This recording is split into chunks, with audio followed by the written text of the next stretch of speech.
We're going. We're here. We're here. It's episode 7. 7. Oh my gosh. Let's just it's actually probably more like 14 given the priors.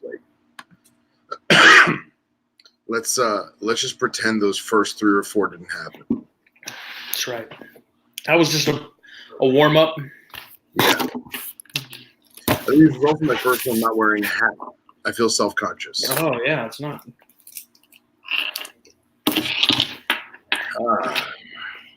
How was Vegas? Vegas is always fun because it's Vegas, but it's incredibly taxing because, well, it's work. You figure, like, I don't remember how many people it is, probably 70 or 80,000 people per day. And I don't go slow. I don't, like, what's the word I'm looking for? I don't lollygag. I like go. I always buy brand new trail shoes before I go because I'm doing 10, 11 miles a day. Well, not even a day, like 10, 11 miles in like 7 hours. So, Monsieur Wagner, good evening. Aloha. But I saw some cool stuff, some new stuff. I did reorders of some products that I needed to reorder. You know, stuff that, you know, normally I would buy 10 or 20 of. I bought like 50 of because it was that good of a price. You know, that'll stock me up for a while. The problem is that my employer is on YouTube and Instagram, and he's seeing all the new technology at the same time that I am. Yeah. And then he'll ask me, he'll be like, "Hey, did you see this?" And I go, "No, I didn't even know it existed." He goes, "Well, you need to go look at it." Like, okay, great. That makes me look. I'm on the scouting mission. He sees it on Instagram. But then again, there's other times when he's like, "Hey, man, did you see this?" And I go, "Yeah, it's a piece of crap. We're not buying it." So it's good. You know, it has its ups and downs. Yeah, I could see that. I tell you what, I smoke cigars every single night, and the prices are outlandish. Oh, sure. I can only imagine. Yeah. And like, for example, when I go by myself, I stay at the Bellagio because I'm a spoiled brat. And they have a cigar lounge in the casino, the Bellagio. Well, I walked in with some friends and we all pulled cigars out of our pocket. And the lady was like, whoa, no. You got to buy ours to smoke here. Nope. Yep. So, all right, what is it? So stuff that should have been $12 to $15 was like $45. So needless to say, we went to a different venue. And yeah. But the Treasure Island has a place called Rum Bar, and they have their own miniature humidor. It's 90% Davidoff, but we always go there. And I brought my stick box with me, so I had two friends from Salt Lake. One of them, he got a bunch of Cubans from, ironically, our mutual Miami friend who didn't make it. So he mailed him the Cubans, and we smoked those, and I smoked some Ligas, and it was good. It was a good time. Hell yeah. Drank a lot, ate a lot, smoked a lot, walked my ass off, power walked my ass off. So you had like basically you came in neutral at on the caloric intake and burn. Yeah, well, everyone's saying I lost weight, and you broke even. Felt good when I got home. Now I broke even. I ate pizza like yesterday, and I'm like, ah. So. That was my gripe with Atlanta. The shops were the same way. I mean, it wasn't as bad, but like my father, La Flor de las Antillas, which is normally for us like a $8.95 for a Toro. Right. I think they were wanting like $14 or $15, and I was like, yeah, you know what, $14, $15, I don't mind. But when it's like 300, 400%, that's a problem. Yeah, that's a problem. I was like, that was probably one of the better cigars they had in their humidor at that shop I stopped at. So I was like, I don't want a cigar that bad. Yeah. You know, we still had to go to the aquarium, which, you know, cost an arm and a leg. So I hear it's worth it, man. I hear it's amazing. It really wasn't. I wasn't that impressed with it. Really? I'm not gonna lie. It was so damn. First of all, it was so damn crowded. Like I pretty much just stood along the wall and looked at exhibits like across the way while, you know, Katie and Child maneuvered their way through the horde. Yeah. It was just so crowded. It was really not all that enjoyable. We went to the food court and got just some like chicken tenders and some just basic like pizza or something like that. Like Right. cafeteria grade food. This isn't even anything like special. It was like $80 for lunch. Dude, it was insane. That's crazy. There wasn't anything about it that really wowed me where I was like, wow, this is something I would never see at another zoo, except for the whale sharks, like the whale. And even then, they're obviously not the huge whale sharks you see on TV. They're the tank size, like the small, like 2/3 the size of, or half, you know, a third of the size of a giant one. You know, So they're like what, like 10, 15 foot, something like that? Probably, yeah. Still, I mean, it was cool to see them, but at the same time, it was like, I heard you can pay an exuberant amount of money and swim with them. probably. I don't know. Yeah. I mean, it was cool. I'm glad. Like, we went for Ellie's birthday, and I was like, that's, you know, she enjoyed it. She had fun. Awesome. That's all that matters.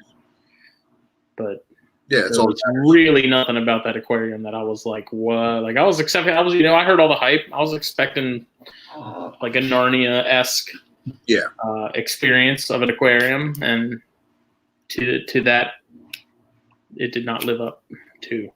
So whatever. But do you think it's because you are in the world that you and I are in that we expect more, or we expect something different? Not necessarily. I mean, it's an aquarium, so I'm not really expecting a whole lot of anything too exciting anyways. Like, at least the Charleston Aquarium, which is like an hour and a half from us, like, they have, you know, copperheads and some diamondback terrapins and some other like native reptiles. Like, they do have some. They had a cool Amazon exhibit for a couple of years that was pretty nice. You know, they had some nice emerald tree boas and some other cool, like, not fish. Right. And they got a neat little walkthrough area that's like a little like atrium that has like birds, like native storks and stuff too, that you can like walk through. And they've got all these diamondback terrapins roaming in these big, huge tanks, and you can like, it is pretty. Like, Charleston Aquarium is actually pretty nice. It's small, but it's pretty nice. So I don't know. I haven't been there in a couple of years. There's also the Edisto Serpentarium, which is not far up the road, and that's always cool because that's the Clamp brothers. One of them who is no longer with us. I don't remember which one. I think it's Hayward. Okay. But that's always been a pretty cool operation. It's different. They've got like, you walk into the main building and there's like this huge pit, and it's like 10 feet down, and there's like a moat, and they've got a bunch of exotic stuff all together in there. They've got like some boa constrictors and some emerald tree boas, and very cool. I mean, stuff that really doesn't live anywhere close to one. I know they're on a map, but right. They got some cool, a lot of venomous stuff. And then you go outside, they have a pit that has native non-venomous, and then you have another pit with native venomous. They got a bunch of alligators. They got some tortoises. Cool. It's pretty neat. I gotta check it out one day. Yeah, I want to go check it out again, and me and Jake should make a trip out of that. I'm actually curious to see if we can do, like, if I could do an article on it, see if I can get some like behind the scenes sort of great access. I thought that'd be pretty cool. Or I don't know, even sort of, I don't know. It's something I've been thinking about recently. I don't know exactly what I'm going to do yet, but all right, it'd be pretty cool. Well, that's not a far drive. All right, so what are we smoking this evening? I'm smoking a Partagas Black Label. They've changed their label. I'm not sure if I like it more than the old one or not. I kind of don't. I gotta be honest. It looks very blasé from where I'm sitting. Yeah, it's nowhere near as cool as the old one. Right? You think so? Yeah, and you know what's funny is I've never seen one in person because I can't find them by me, and I'm not an online kind of guy. We don't carry these at the shop, but we have them there's a local liquor store like right across the bridge from where I work that does. So when I'm feeling a Black Label, I hop over. But I've looked at so many, dude, and like on Instagram and like cruising the internet, that I think the other label looks better. I will bring you one of these and one of the Cigar of the Years. Oh, well, you are a splendid fellow. I love these. They're like very steaky. I don't know how to describe it. They have a very steak-ish sort of flavor to them, and I don't know why I like that so much, but I do. It's just kind of odd. But got a new table for the podcast now too. I got a nice round kitchen table, so I'm not having to take I saw your time lapse from last week. That looked great. Yeah, that was pretty cool. I'm gonna send you a picture of this new setup, dude, because I'm pretty pumped about it. Like, we have a legit table now. I don't have to keep clearing off my snake room table and bringing it in.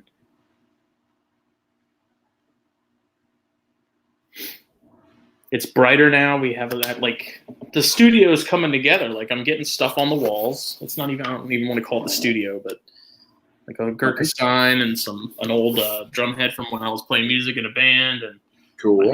My faithful Deftones flag in the background. Awesome. White Pony, love it. I was just listening to that album earlier today. Yeah. Great. You saw the Tones tattoo, right? No. When did you get that? I've had that. I got that in like 2011.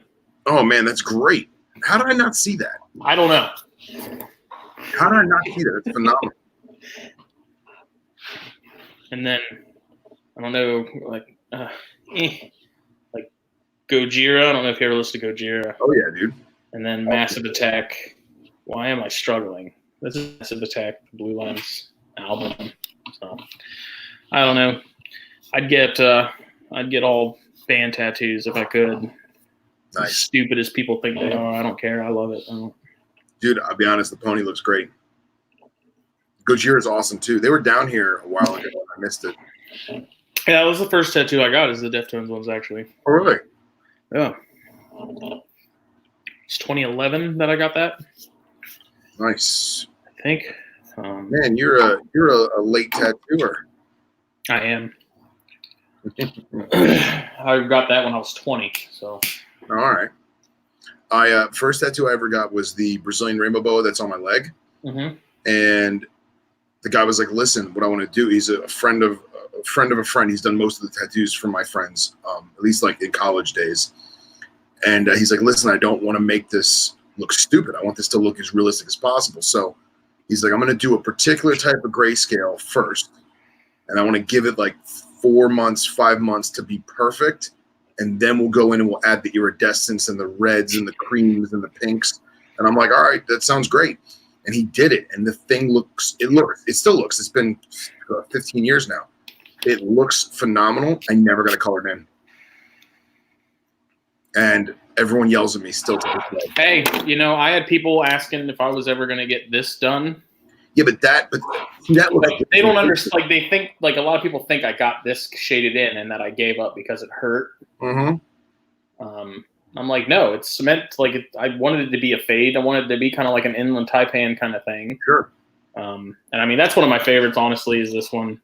Yeah. I love my Regalis.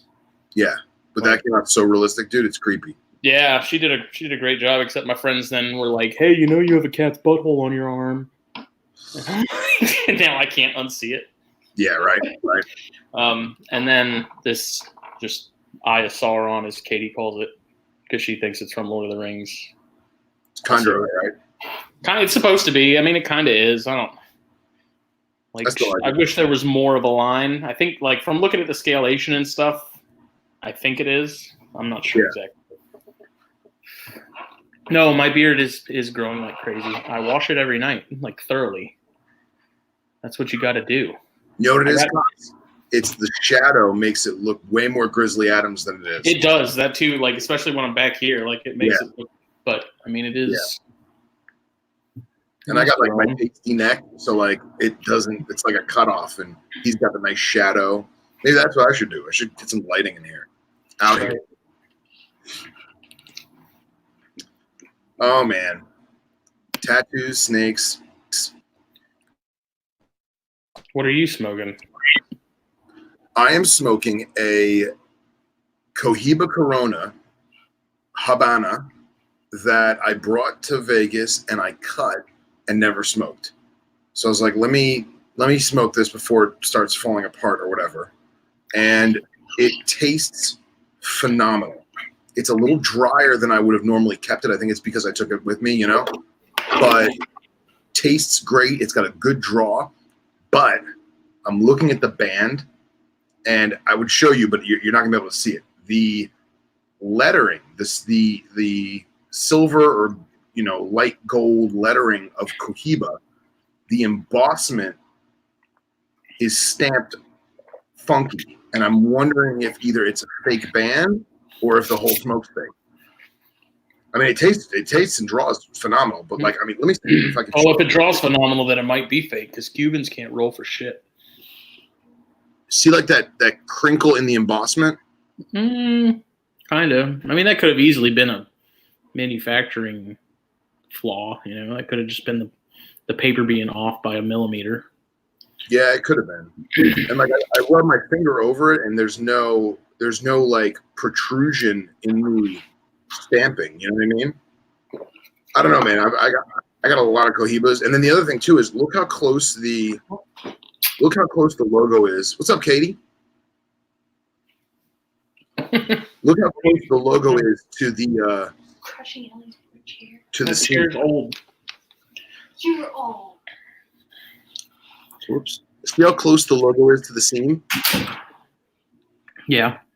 It's not centered. So like if I was to center the cigar in front, like if I was to center the band in front of the camera, that's center. But again, who knows? They're Cubans. I don't. It's funny. Like their tobacco is very good and it is very different flavor wise, but man, their construction is so inconsistent with the roll. Like you'll get half a box that'll draw flawlessly and you have no problem, and then you'll get a box where it's like trying to drink a frozen milkshake through a straw. Yeah. And yeah. But these, I might have to go online and buy a box of these, dude, and maybe do it in time for Carpet Fest because these things are just bangers. Yeah. I'm not even really big on like 60 gauge, like bigger gauge cigars, but these are just they're so good. I picked up Blind Man's Bluff from Caldwell. I picked one up, and I think it's a 60 or 62. 60. And I'm like, I'm not gonna smoke this. Like the more I held it in my hand, like on the ride home, I'm looking at it. And I'm like, why did I buy this big stupid thing? But I'm sure it'll be great. That is a very good cigar.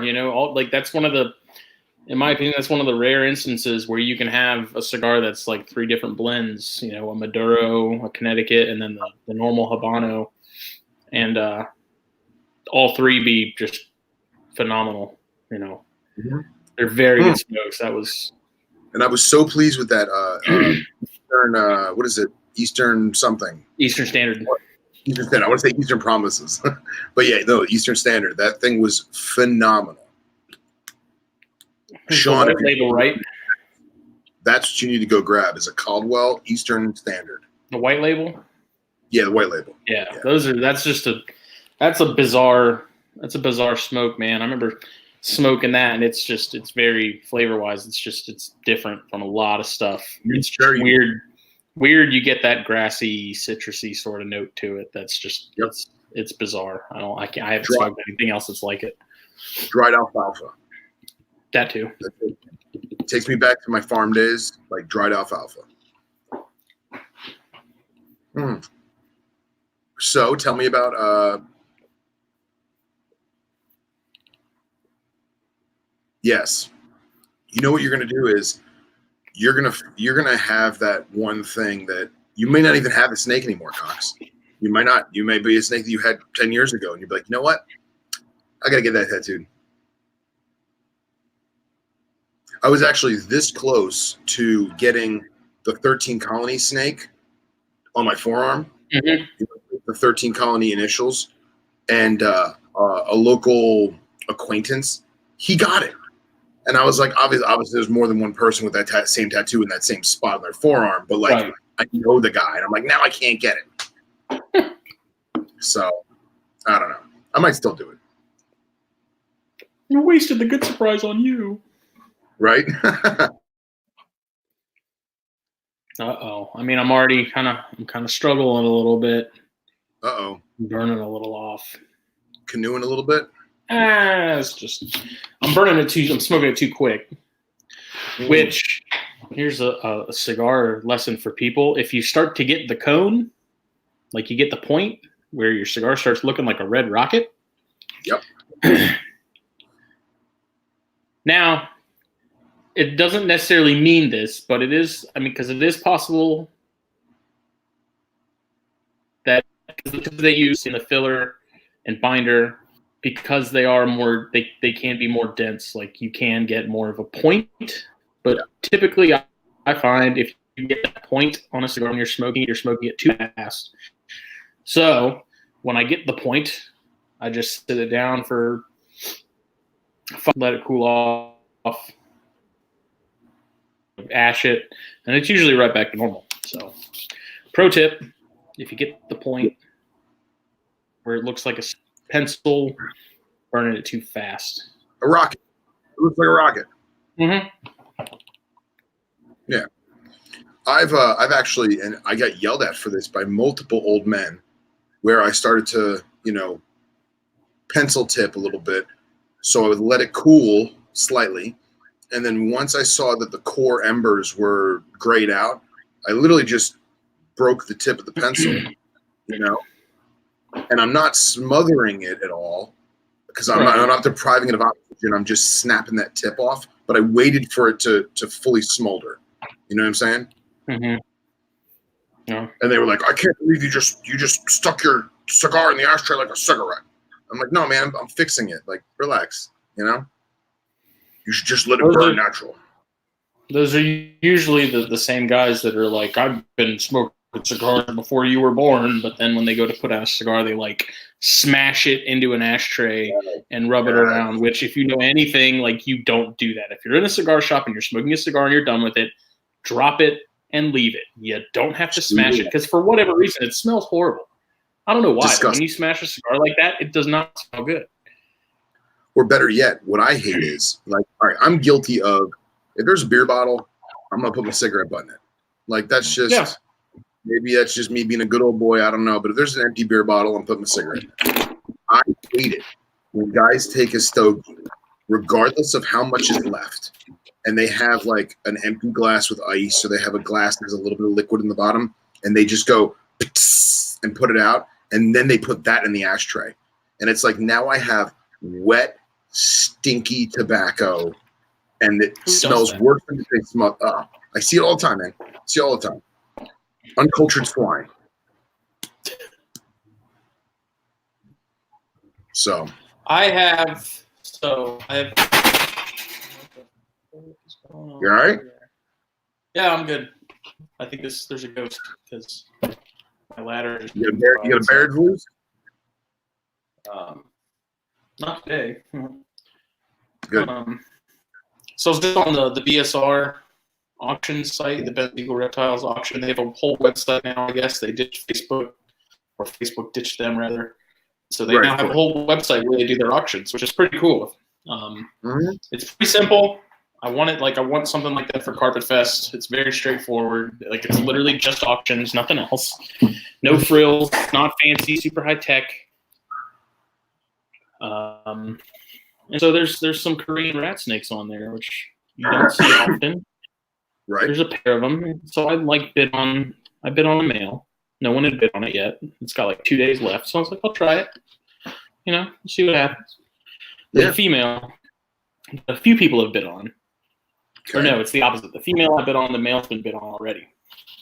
Whoever has been bidding on this thing has the item has the auto bid thing set. So anytime you place a bid, it automatically some kind of thinking this is kind of jacked up because what if I'm the guy that has the auto bid and some fool comes in and is like $1,000 because I know it's going to outbid me.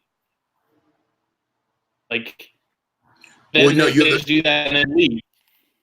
No, there should be presets. So like on some of the auction sites that I use for my work, you put in your maximum bid. So let's say your maximum bid is $500 and the bid's already at 100. You can set it for $10 or $25 increments. And so I have it set for $10 increments. I bid 110. You counter offer or counter bid and you're at 120. Well, before I even look at it, it'll automatically do 130 because it knows it can keep going until I get to 500. And once I hit 500, I'm out. I'm done. Do you think that that's kind of whack? The auto bid thing. It's like it's an auction. Like, be there, be present, be paying attention. You want to win, you gotta be in it. Yeah, but dude, if the auction's 8 days, you know what I'm saying? Now, what I don't like is that someone will do a penny auction, right? And penny auction is the best, in my opinion, because a penny auction shows you the true market value of the item, right? There's no reserve. There's no buy now price. It literally starts at a penny, and you know it's going to go for what its market value is. Right. So let's say something when it's worth $500, just so we have nice, normal numbers. Starts off at a penny. The first day or two, let's say it's a week-long auction. First day or two, people are going to bid, and they're going to go 120, 200. But then it's going to stop, right? Because if the thing's only worth $500, nobody wants to pay that. Now, you'll get somebody that swoops in at 2 in the morning because they're drunk and they're like, screw it, 500, that's easy. Boom, and they get that. Well, it tells me that that's what it's worth. You see what I'm saying? So yeah. I don't ever have a problem putting in that auto bid thing because I put my cap and I have an idea of what it's worth and I have an idea of where it's at. But those guys, they keep going, they keep going, they keep going, and then they get a bidding war, and they're drunk at 2 o'clock in the morning, and they pay $1,200 for something that's only worth $500. I'm just like I'm kind of confused because the female had like no bids on it, so I put a bid on it, cheap one. It starts at like $10. So I was like, okay, 12, 11, good. Whatever. But the male, granted, I think I bumped it up to like 45, 35, but like. I don't know. It's kind of frustrating when a computer is just going to continue to outbid me until I hit a certain number, which is probably going to be more than I want to pay. So it's right. But see, if you put your cap, it doesn't matter. If you're prepared to, like, let's say I'm finding because I do a lot of gun stuff. Let's say I find a collectible gun that hasn't been made in 30, 40, 80 years, whatever it may be. And I know that gun's worth $500. I'm prepared to pay $500. I will put my thing at $500. It's not going to bid for me immediately at 500, but it's going to keep going. And then when it does hit 500, if I'm out, I'm out. And it asks me, it says, hey, do you want to continue? Are you sure? I guess the joke's on this guy because I'm just going to continue to up the bid, and then I guess I'm just going to get bored, and then he can get stuck paying more. So, or you win the snake, and then all of a sudden. Like, that's what I'm saying is like, you can't get mad when you set your shit on auto bid and then people jack up the price and then realize they're not going to win. Like, they're not going to outbid you because you've set the freaking minimum so high. Like, now you're just going to end up paying more than if someone had just ignored it. So. But if you want it, and it always does it by $1. That's weird. That's weird. Is there a 15-minute by $1? No. Is there a 15-minute rule or no? It doesn't look like it. That's shady. That's frustrating. Let me win, damn it. I want some Korean rat snakes. Korean rat snake. They're very similar to the Russians. Apparently, they used to be thought of as like a subspecies, but now they're their own thing. Nice. One of my smooth knives actually came from one of the Ben Siegel auctions. My good friend Marcus put a bid in for $25, and it wound up going back and forth. And then he one night was like, I'll pay $100 for it. Whatever, it's a male. And he won. I was like, all right, cool. So I got an adult male for $100. Worked out. Not even going to continue to bid. Screw it.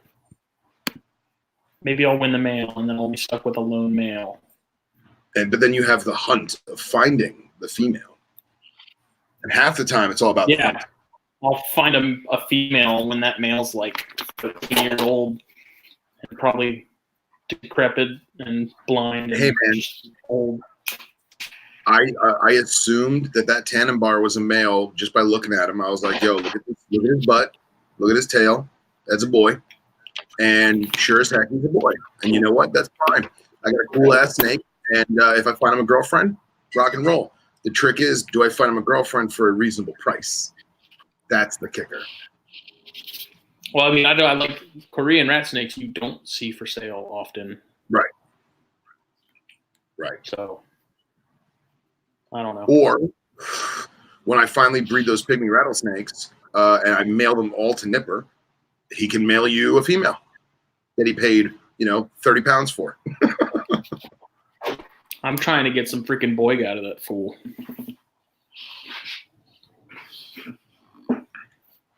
Brendan, what are you talking about? Brennan Which is great. I think he's just saying in general. Oh, yeah. Yeah, I mean, that is a good point. Like, most people won't sell females singly, especially if it's something that's harder to find. Yeah, that's my problem with the knobtails, man. Nobody wants to sell a female by herself. It's always with a male. And it's like, well, crap. How many males am I going to have? So I don't know. Maybe I'm better off winning the female if I do. Because lone males, most people don't have an issue parting with. That's true. Or somebody might have a male and they're like, hey, man, borrow it for a month, whatever. Yeah. It's that one's supposedly like het albino or something too, which I really don't give a shit about. But I forgot to give it to you because I was in Vegas, but Henry sent me a link. Somebody found a naturally occurring albino Calliophus, which I thought was super cool. Yeah, I saw that, dude. That shit was nuts. And like, I'm not even big on that, but that thing was screaming. Yeah. On fire. Uh-oh, you're frozen. Oh, there you go.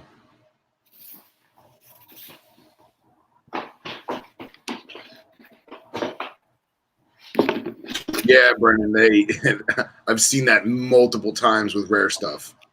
Multiple times. I wouldn't mind some Angolan pythons. Those look cool. Dude, Angolans are awesome. I passed up a pair like a jerk a couple of years ago, and I kind of regret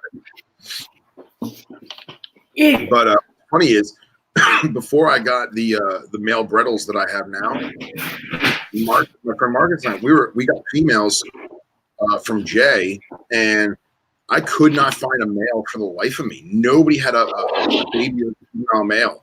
And then now you could probably find one. But like, I got mine. I love mine. He's my dog. But dude, it was a good year of not seeing anything.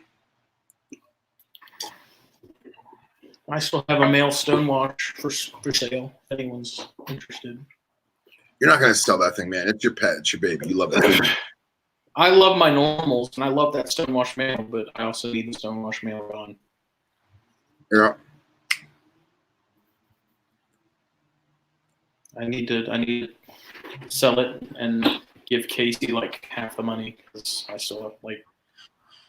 Oh really? He sent them to me. He's really good to me. He sent me. He's like, yo, I really need space. I'll send you a pair of these and you can pay me whenever. And I was like, okay. And I paid off like half of it, but I told him he knows, he's aware. It's not like I'm not telling him, not paying him. Yeah, on the side. Like, I told him straight up.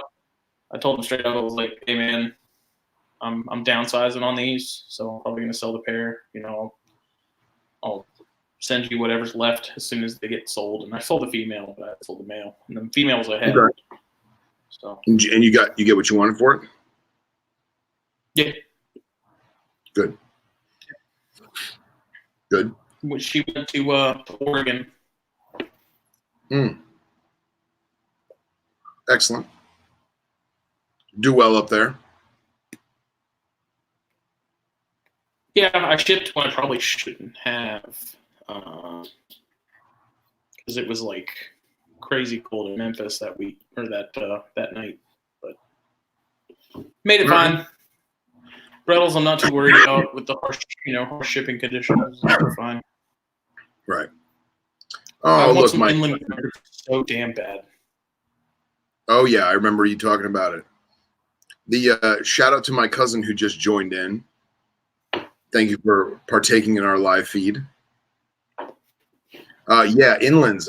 The one that I had sent you pictures of, that one big male, passed away.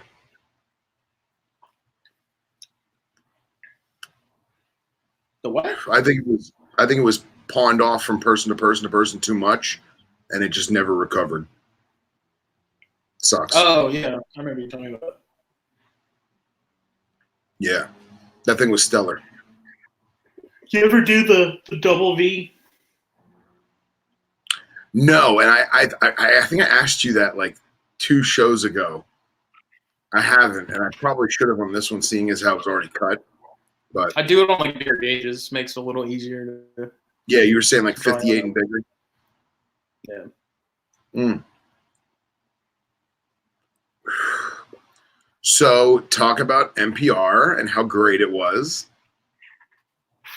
It's always a blast, man. It's the second time I've been on. The first time was me and Jake together when we kind of first started the podcast, and Eric asked me to be on. When did I do that? That was like Monday, right? Something like that. Yeah, Monday. Yeah, because he messaged me, I think, that Friday or Saturday. And did it. It was fun, man. It's always an honor to be asked by the OGs of the Reptile Podcast. The Godfathers. Realm. It's the Godfathers. The Godfathers. And talking about some bears. We talked a little bit about everything, really. Apparently, this is considered a third or third podcast. I know. I heard. I was like, I don't know. I mean, it's if me and Phil weren't recording, this is sort of the same shit we'd be talking about, anyways. You know. So I was like, why don't we just record it? And there's just sometimes we get some really good information and stuff out there. So I was like, why aren't we saving this? Absolutely. I love doing this, man. This makes me happy as hell. Yeah, it's fun. I'm super glad to be back at it. Yeah. It was lonely without you, man. For like a week, I was just sitting around. I know. Dude, like, not to sound like a weirdo or a creep, but like, you and I talk pretty much every day. If it's not just one text message or 2 text messages, whatever. But dude, I got my weekly report from my phone. You know, iPhone says your weekly report was up 2 hours of screen time or whatever it was. Dude, I was down on my screen time 28% this week. Mine was like 50%.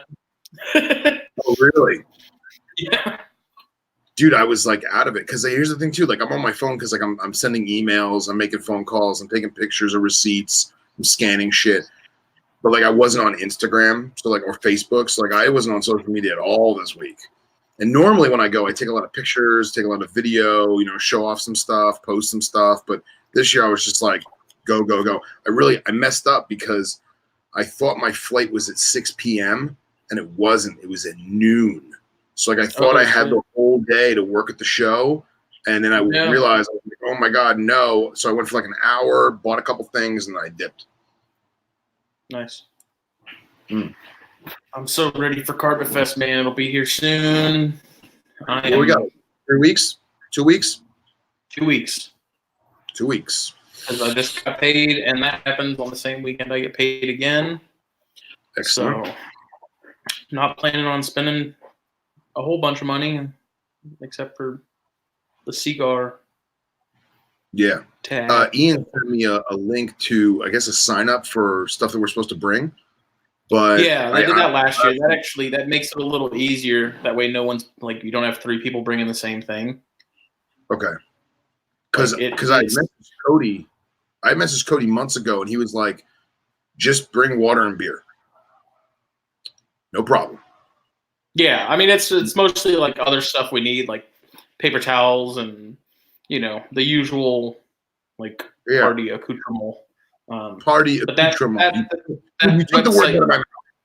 Yeah, that website makes it really easy because it tells you who signed up for it. Like if it's signed up for, it's just, we did that last year, and it made life a lot easier. So Good. I didn't sign up for anything yet. I figured I'd wait a little while. I kind of feel, and I feel kind of rightfully so, that I've done enough on the back end of things to where I'm not worried. I'm not gonna do like I haven't told Ian yet, but like come the like live auction, I ain't doing shit. Like I'll video the Nido panel. I'll take some pictures. I was like, but other than that, I am fucking kicking it when I get there. Yeah, I got you, bro. You deserve every fucking iota. It's like everyone else can handle everything else. I'm just like I'm stay up, sitting back, smoking cigars all day, chilling. That's it, man. That's it. You know? That's it. Like someone else needs to. Other people need to jump in. He's not even going anymore. So he can shut up. I know. I was actually not going to bring it up because he and I were talking today, and I still haven't figured out how I want to do living conditions, and him and I will talk more about that later. But yeah, Stephen Poole was he was getting an Airbnb with someone else, but apparently they're not going now. So I believe it's just him and his son, and they're staying at like this lake house. It's not far from P and Cody's at all. I told him to hit you up. Okay. And that I'd let you know. So, you know, you're not staying with 6 people, and it's maybe a little more low key and easier. So. Well, to be honest, man, I told you I have that brand new tent. I've used it for like one weekend of hunting. So my last resort is just a post up tent next to you and fuck it, you know. If you don't stay, can you bring that anyways? Of course. Because I have yet to hunt one down. I haven't talked to my parents or anything yet if they have another one, because we used my parents' last year's, but that thing was such a nightmare to pack up that literally I took it home and my dad like threw it away. He's like, this thing's horrible. He tried to get it back in the bag because we kind of got it back in. Right. But it had this stupid like spring loaded thing on the top that you like apparently just like pushed up and it just magically popped. It was horrible. So my dad, he's like, I hate this thing. I'm getting rid of it. What's Jake doing? And Billy? I believe we're just camping. I haven't heard anything else. I've had a bunch of people come to me and they're like, hey, we got an Airbnb. You want to stay with us? I'm like, I just want to camp. Here's my thing. That I'm cool with camping, but I told you, I don't want to overstay my brand new welcome and be like using P and Cody's facilities. You know what I'm saying? Like, I don't want to be that guy. You know, I'm sure they expect it, but like they're really last year though, you know, you'd be surprised because I was thinking a ton of people would camp out last year. Yeah. But I think literally it was us and like the Ruas that camped out, and that was it. Like no one else camped out. Everyone else either like dipped out super early in the morning, went back to the hotel or whatever. Because I was like, oh, we can camp out. I was thinking, you know, a lot of people would be doing that just because it's convenient. Yeah. But nobody did except for us and then Dallas and Amanda. So I don't think it's gonna be that many people that are gonna be doing it, honestly. But all right, I'd rather camp out on the winter than in the summer. Oh yeah, absolutely, dude. This is the time of the year to camp. I'm not camping any other time. I ain't about sweating in the muggy Florida humidity. If it's general gun season for the state of Florida, I'm okay camping. If it's not, I lived here for too damn long to be fighting off them skaters. Yeah, it was actually pretty freaking cold last year. I know. It was pretty windy that year too, or that day. I haven't got any updates on my hoodie. I'm hoping to God I have it before the weekend. I'm sure you will. They're usually very well. They told me consistent before the 5th, so yeah, they're usually pretty spot on. I'm curious to see how the print quality comes out because I don't know. With Teespring in the past, I haven't been too pleased with some of it. Right. Like the shirts were done on Canva, like through the thing we used to make the magazine, and those I thought the print quality on those came out great. Those were phenomenal. Did you get the one for Nipper or no? Not yet. Okay. Yeah, I need to ask him because he said he ordered those binoculars and he wanted me to send them to him because he couldn't get them shipped to him from whoever he was buying them from. Right. But I need to ask and see if he actually ordered them or not because they have not. What were they? Maybe I can get them, like order them wholesale. I don't know. You'd have to ask him.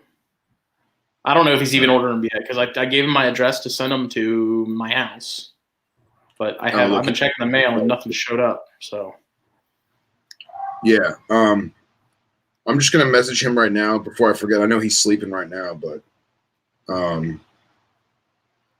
that way I can at least get him in. I have like a week or two to order him if I can. You know what I mean?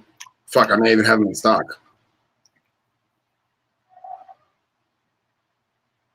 Use them for evil, anyways. Right. You'd think his work would have provided him with.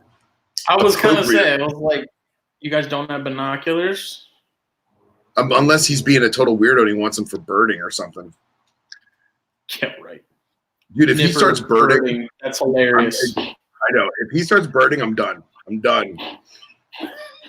Give us your man card, Reed.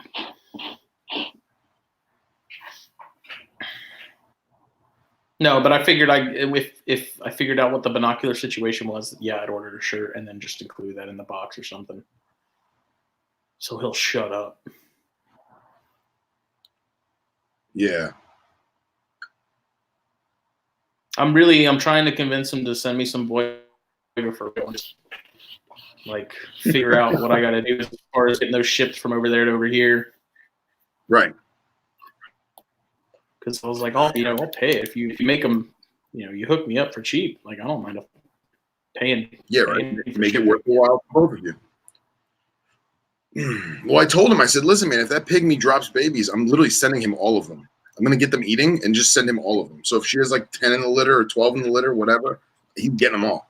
Have you shipped international before? Nope.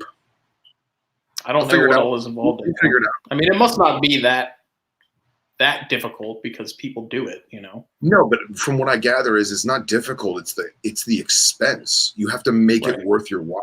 Yeah. I remember back in the day, our mutual acquaintance with the Bushmaster. Mm-hmm. I happened to glance upon his invoice for, of all things, Parvyacula, and the freight from East Africa through Swiss Air with a stop in, I think it was a stop in Vienna, which was weird to me, was like $2,700. Ooh. We're talking about a big crate full of vipers, Right. There was someone in the UK who was breeding cresteds at one point that I had talked to because they had some really nice ones. And they said they shipped to the US. And I messaged them. I was like, how much is it? And I think they said it was only like $150. Which to me wasn't that bad, considering I was expecting more. But, I mean, you're also talking about probably a small box, nothing too crazy. Yeah. This was also a long time ago, man. And Delta Dash used to be a lot more expensive back then. Like for like venomous in country. Mm-hmm. Dude, I remember a friend of mine, he bought some rattlesnake. I don't know what the hell it was, but he bought it. It was in a little ass wooden box, and it was like $200 back in the day. I know they got a lot better nowadays. Mike at not Mike Arnold, but Mike Hautziger at Reptiles Express, who we had on the show a couple weeks ago. Right. He was talking about the tractor and all that. He's talking about making shipping internationally a lot easier, which I feel like I truly believe if anyone's going to be able to do it, it's going to be him.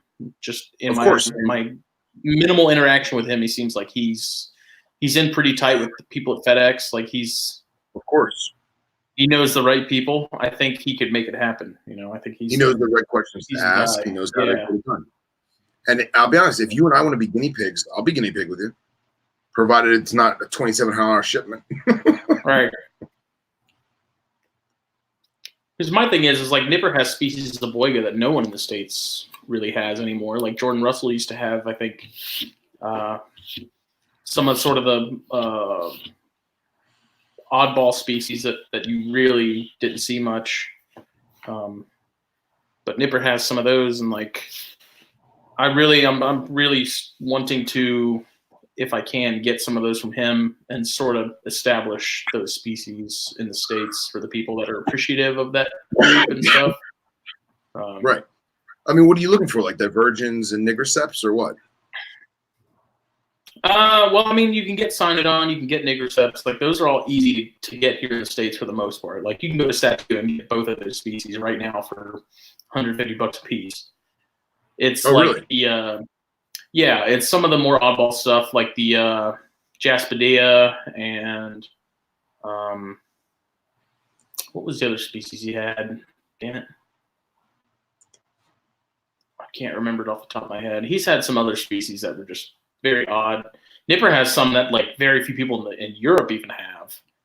Right. I don't know what I think they're a way out from being breed season ready, but I don't know. We'll see. But I definitely want to get my hands on some good captive bred Melanota. I want to start out with solid captive bred animals. I don't have a problem doing imports with Boiga. I mean, there is, like he's talked about on the show too, like imports are kind of like chondros. Like they are, you are doing yourself a disservice if you're kind of just getting into them and you're starting out with imported animals. Right. But you've been around the block enough to know how to go about it. Right. I would have full confidence in you taking care of some wild-caught Melanota. I mean, I just had mine passed, but dude, how many over the years, dude, like not to sound cocky, like tens and tens, I don't want to say hundreds, but like tens and tens and tens of them I've had eat for me and poop for me and be happy. And we sold them off, And of course, the one time I'm like, you know what, I'm going to get my own. And the thing friggin' dies. No, Ryan, I'm not going to get a regular established because those are on the U.S. and injurious species thing. So no one imports those. Even though, I mean, granted, they wouldn't survive in 99% of the country. They wouldn't take off. But the government take doesn't over think that. Huh? I said you take over one island. Right. Everyone loses their mind. Mm-hmm. No, but I do eventually. I would love to get my hands on some of the Lattifasciata and the Divergens if I ever reach that tax bracket. I saw someone posted a pair on Fauna. They're like $3,000 for the pair or something like that. Well, did McCurley ever sell his babies? I don't know. Because he had like 3 clutches, right? That were like champion clutches. He had like whole YouTube videos about them. Oh yeah. Huh. He was like showing I off. know he had some, and I know he was breeding them, but I don't know whatever happened to those clutches. Who knows? Anything could happen to those damn things. But and if you do get something from Nipper like that, I'm gonna probably have him source me Telescopus. He'd do it too. I know. And then you like can some make of the fun Gemicincta, like the Gemicincta would be cool too. The Sulawesi's. Yes. Yep. The mini bandit or whatever. Well, those are the ones that turn solid black. They start out with like that cool, with like they look like a Melanota with a ton more bands, but they start out yellow and they fade to orange, and then eventually that all goes away and they just turn solid black. Yep, the Midnights. Yeah.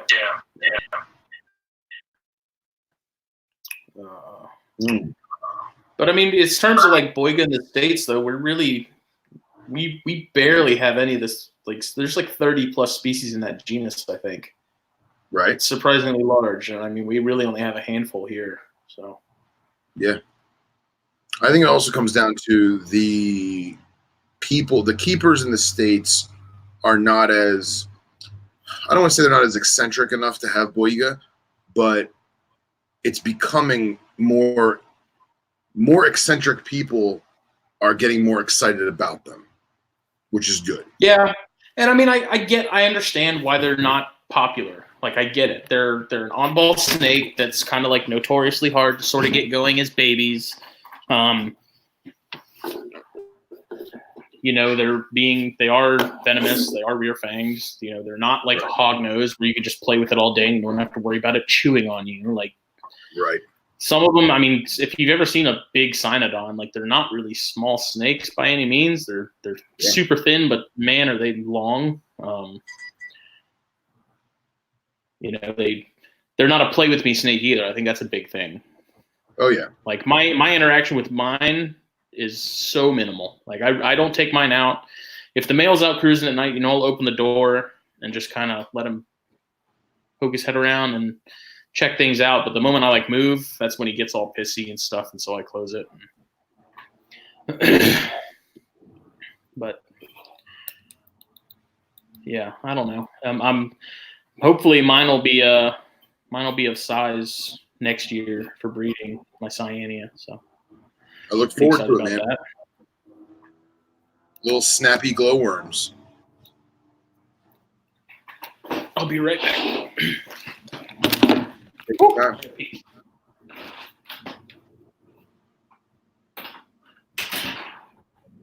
Cox, I don't know if you heard, but I guess the calendar for NPR, I guess Eric was saying that they had some setbacks with certain photos and they wound up having to change photos, and that's why there was a delay. I didn't get one. I neglected to. I have yet to get one. But from what I gather, that was the reason why it's being delayed. So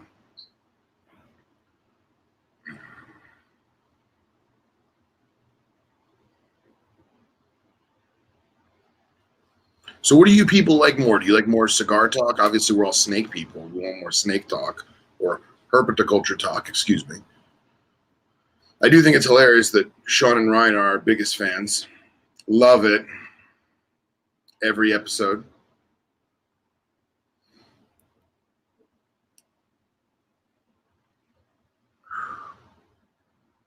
Yeah. All right. Wonder if my cousin's still watching. Probably not. He probably has more important things to do.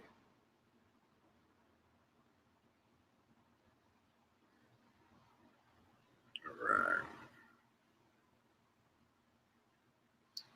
So, Sean and Ryan, what's new with you boys? Obviously, Cox is not coming to Southeast Carpet Fest, and I'm morbidly sad about that. I was expecting bear hugs and bourbon. Very sad.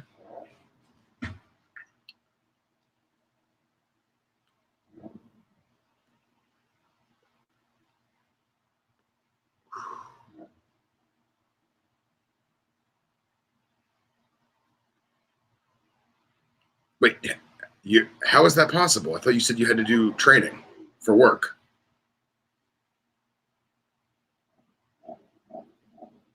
New business for Mr. Wagner. So, Sean, is it your personal business, like you started your own, or you have switched from one job to another in the same field? And right now, Cox, I only have one big, giant, wild-caught female pygmy. And I'm convinced that she's gravid.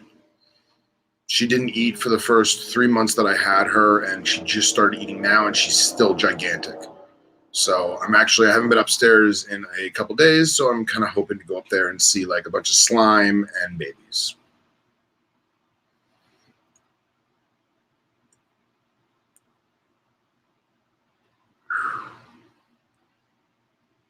But I do love pygmies. They're awesome. Well, that sucks. You know, you should just rearrange that training and come party. Just saying. Do some night class online nonsense and Southeast Carpet Fest.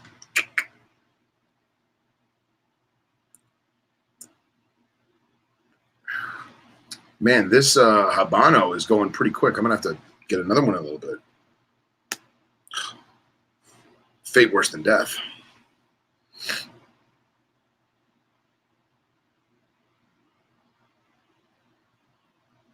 Nice. Very good, Cox. Breaking those new toys.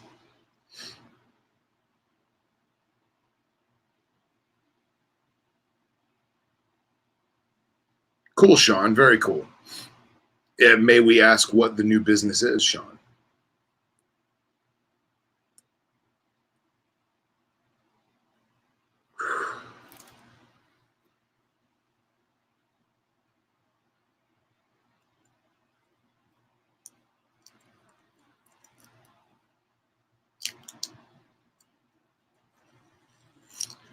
And maybe this band is real. For those of you who've been watching the whole thing, I questioned if the band was fake earlier because the embossing on it is a little funky, but I just took it off and it actually came off quite perfect.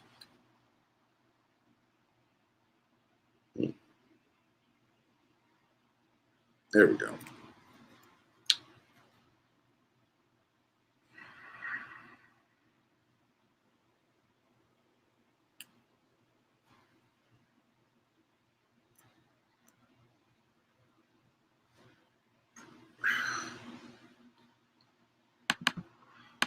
I wish that I could throw the comments up on the thing like Justin does, but since he is in control, I cannot do that.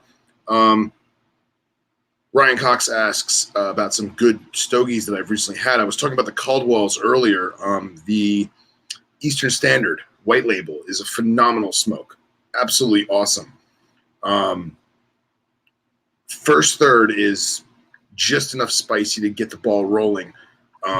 Middle third is very, very unique notes of, I would call cut alfalfa, like dried alfalfa, maybe some hay, and then it just blends into just a good blended smoke. So definitely check out the Caldwell stuff. Oh, and Sean's building cages again. Rock and roll, man. Awesome. What kind of materials are you using? Yeah, I think that's the page I liked on Facebook the other day, right, Sean? The one you messaged me about?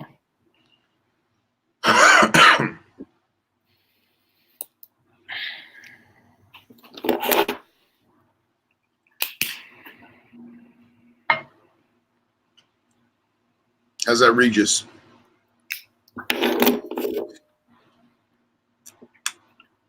That black label is definitely something people need to try. All right, dude, I need it. I friggin' need it. I can't find it. I'll grab you one of those too. I love you. Sexually.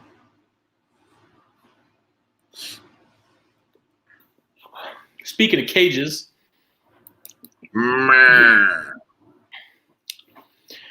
I have another bone to pick, another gripe, a grievance, in the words of NPR. Yes. Airing of the grievances.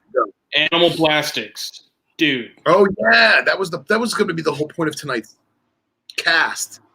I hate to badmouth businesses and people, but credit where credit's due, whether it's good or bad. They make good stuff. Okay. But holy shit. Okay, so apparently I got lucky. Like, I'm not complaining about the lead time, right?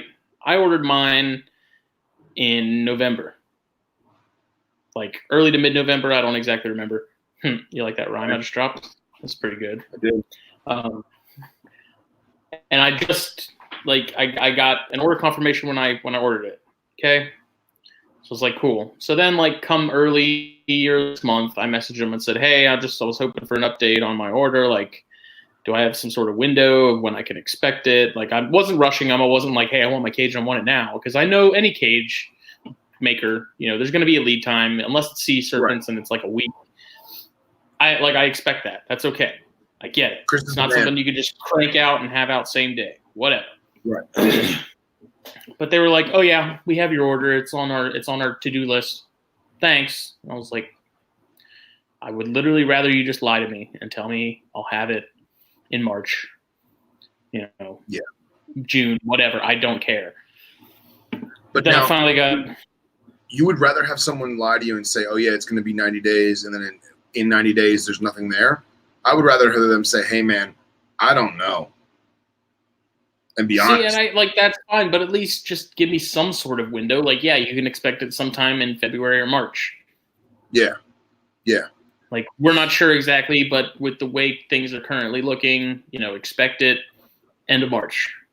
Now, is that because not to cut you off, but I'm sorry, is that because they have day jobs and they're trying to fit this into their off time? Or is that because they're overburdened? No, this is what baffles me, is that it's literally a business where they have so much business that they're losing business because they have so much business. Supposedly. It could be a facade. It could be.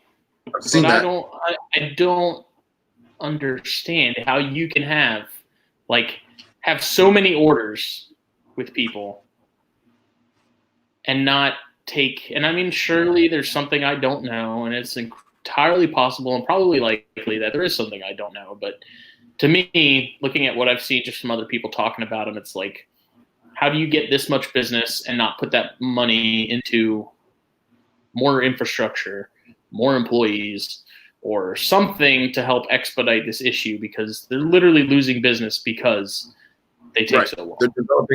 They're developing a reputation of being unreliable. Mm-hmm. That's it. Which is unfortunate because their prices are really good. That's the reason I bought from them. I'm not going to do it again because the other issue and the main issue, like I said, the lead times aren't the problem. The other issue is it's shipped in 2 boxes. I got 1 box on Friday. The other box never showed up. They came in at the same time into Port Wentworth, which is in Savannah. And so I got 1 box, and then they came to the downtown shop, and I texted my boss and was like, "Hey, did FedEx bring 2 boxes?" And I said, "Did FedEx come?" And he said, "Yeah." So I got there was only 1 box, and so I looked around because maybe my boss had put the 2 box in the back room or something.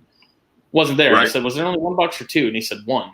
So then I went to the tracker, and it was like, "Yeah, that'll be delivered next business day," which is Monday. Right.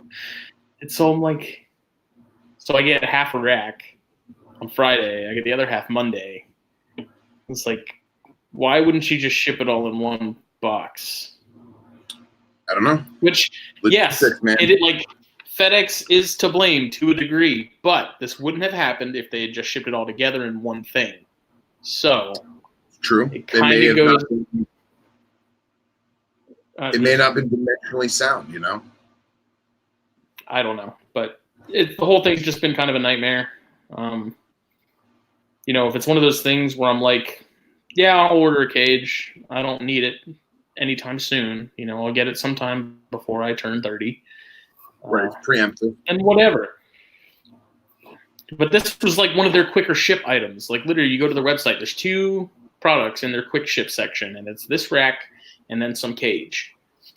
And so I was under the impression quicker ship meant, hey, you'll probably have it in like a month. No, I'm sorry. Quick ship should mean I already have it in stock, ready to go. Right, it's already made. You just got to box it up and send it out. Yeah. So I have a company that we do a lot of work with, or we have over the years. They're in Oregon, and they're the best at what they do, hands down, the best.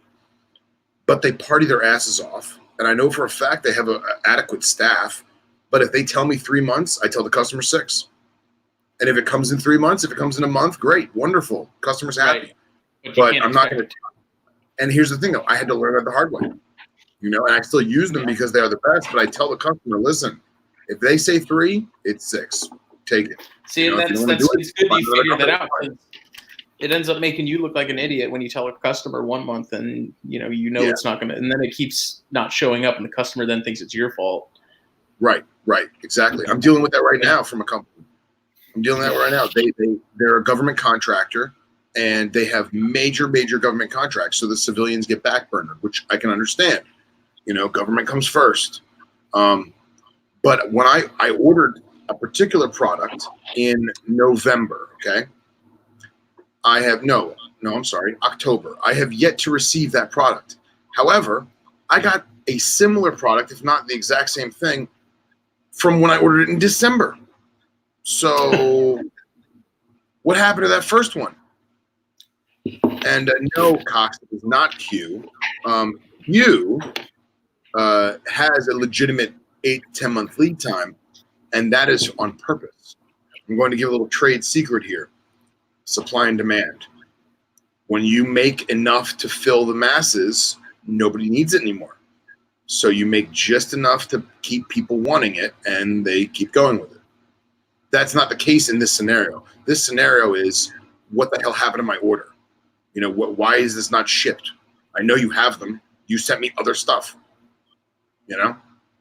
Let me find it because I posted about it on Facebook, and it was amazing how many people came out of the woodwork and were like, "Yeah, these people suck." That's a shame. Hopefully Wagner gets his cages up and running, and they're dope as fuck. And that's what, like, if it's that big of an issue and you're getting this many complaints from people, why wouldn't you just stop taking orders until you got caught up? Like, literally give yourself like 3 weeks to just play catch up and get your queue filled out or cleared out. Let me find it. Yeah, there was 45 comments on that thread. Dan Colgan, who was in here earlier, I don't think he's still around, but he ordered a rack. He said he ordered the same thing. He ordered a quick ship in November and a hatchling rack. He said this one came yesterday and it's not the hatchling rack. So how pissed would you be if you ordered this thing, waited this long, and then you get it and it's not even the thing you ordered? Imagine if you ordered it 6 to 8 months in advance in hopes and anticipation of having multiple clutches or multiple litters, and all of a sudden you got babies and you got nowhere to put them because they haven't provided and it's past the lead time. That would be bad. Travis Wyman said, "I'm lucky." He said he ordered cages on June 24th. They just arrived a day ago. Wow. Steven Spear ordered an enclosure last April. It got it in October. Dennis McNamara said he ordered 2 cages and paid for them in August and still doesn't have them yet. Like, everyone's basically had the same experience, and like, this isn't one of those things where like 2 people agreed, and so that makes it a problem. Like, no, like, apparently I got lucky in getting mine in a semi-timely manner, but right. Well, let me ask you this: was it strictly the price, opposed to buying one from like Leland or like Chris or Sea Serpents? Excuse me. Yeah. I think I paid shipping and everything. I think it was like $270 for the rack, which wasn't bad. Yeah, that's pretty cheap. What size rack was it? And so it's a 6-slot 32 quart. Yeah, that's real cheap. Real cheap. Yeah. With heat. I have an extra thermostat actually, so I'm good there, but man, it just sucks. It's frustrating. Reptile Basics is another one. Like, their stuff most of the time, like, their cages come assembled, which is nice. Right. Jake's got a few of their racks, I think, and he's happy with them. I don't know. I just, like, if I could find one company that can do what I get what I need in a fairly timely manner, then, like, I'm all about loyalty when it comes to that stuff. And, sticking with a brand I know can do what I need it to do. And, other options are like Sean Corriveau at Striking Reptiles. He's in Jacksonville. He builds cages and racks. And so I've talked to him. I'm like he's close enough to where I can just drive down and pick it up myself and not have to worry about shipping. Right. So I don't know. I'm going to talk to him more about it, but I'm going to start, like, I need to get more racks so I can get rid of these poor man racks that me and Jake have been rolling with. But it's just so frustrating because I really just want to get this rack built and going so I could rearrange the room. I have my incubator in the back here I need to set up and get running. It's just, and like, my dad's an engineer. He's built some of his racks for his gray vans, and that's cool, but it's, it takes up a lot of his time. And I know he just kind of, on his days off, he just kind of wants to hang out and not have to do shit. And I've done the math, and I think, like, building your own really doesn't come out to be a whole lot cheaper than just buying them outright. It's like the cost difference is like maybe $50 or so. And you know what else is really, like, you and I, not to cut you off, but you and I, time is precious. You know what I mean? I mean, that's not an issue. Like, I don't have a problem devoting a day or half a day to building one of these things because I get to hang out with my dad and stuff, and that's cool. But I can't do it on my own because I'm not mechanically inclined. Like, I did not inherit my dad's ability to build things well. I'm horrible at math. I'm amazed that I can build these portals from Brahms accurately and fast now. I've done enough of those now where I got it pretty well done. Right. But it's just like I've looked at, having to go and buy the PVC from Lowe's because then I got to borrow my dad's truck to move it all, and it's just, I'll just buy it. Yeah. And I know it's not a difficult concept, like building them. It's not anything. It's not rocket science by any means, but it's just like I really just don't want to. And here's another thing I don't understand. So you have the economy racks, right? They have like instead of like a full side piece, it has like a cutout either in the middle of it. A window. Like posts instead. Yeah. Yeah. Like, how is that strip, that 4 or 5 inch by however tall piece, make the difference of $50? Like, that's not $50 worth of material you're saving. Right. Well, no, I would think it would actually create more work. So it's more cuts. It's the same amount of work because your screws are the same, your bits are the same, everything's the same. But it is more work in cutting the board.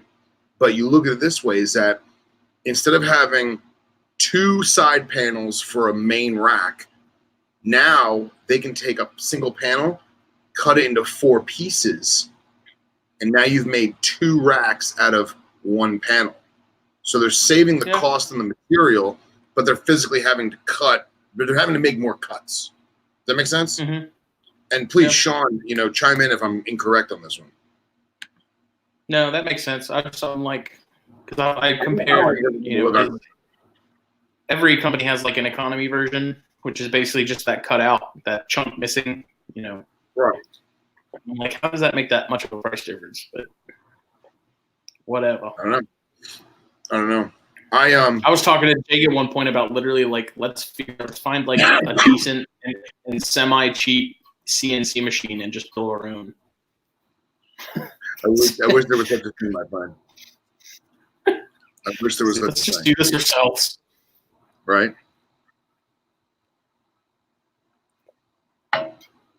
And I'm on the. We're hoping to. We'd like to find a caging sponsor for THP that's willing to trade us, goods for advertising. That's pretty good. I've talked to 1 or 2, but I haven't really pursued a lot. I don't know. You have to. Have you monetized what the shout outs, for lack of a better word, are worth? No, but looking at the numbers that we're at now as far as listenership per episode and stuff, I think it would be, and I mean, maybe I am a little biased, but if I'm looking at it through the scope of someone who has a business and was advertising, if someone came to me and was like, hey, we get this much action per episode, I think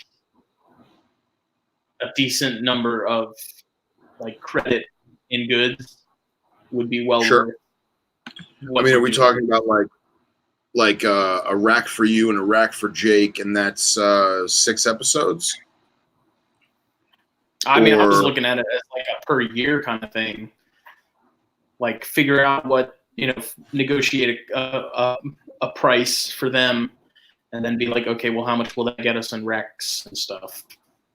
For a year's worth of advertising. Huh? Yeah. No, I'm agreeing. That's what you should do. Now, let me ask you this. I always assumed that Brahms was just your love of his product is why you rep it so much. Legitimate testimonial. Yes. How much feedback has Brahms got from you publicizing him? I would imagine a pretty good bit because I've had some people message me and they're like, hey, where'd you get these from? A few people, they asked me about purchase and stuff, and I sent them straight to him, like sent them straight to his website, said, here's what you're looking for. Get it from him. I've had a bunch of people ask me if I had like a promo code for his store, which I don't. Which honestly, if I was him, I would totally do. Even if it's like 10% off or whatever. 10% off, right. Yeah. But Brahms has hooked me up with enough product and stuff to where like I feel pretty much eternally in debt to him because anytime I need something, I'm like, hey man, I'm in need of this, and he's like, all right, I'll have it out next week, no questions asked. So I mean, I guess it's not entirely like I don't feel like I'm taking advantage of him because like I said, I promote stuff anywhere I freaking can. He was an official sponsor of the ControCast too. Cool. His stuff's awesome. It's kind of funny because I had people ask me for promo codes or like, oh, do you have any way of getting Brahms' stuff cheaper? I'm like, what do you mean cheaper? Like his stuff's already incredibly fairly priced. Of course. Like his stuff is not outlandishly expensive. If it was, I probably wouldn't be buying as much of it as I have in the past.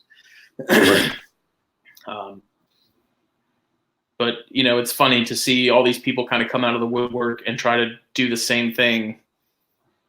It's kind of funny because all the Conjure guys are like, we already have David. Because we see it all the time. Like someone comes in the MVF or something, like, check out these 3D printed purchases I'm making, and everyone's like, okay. Yeah.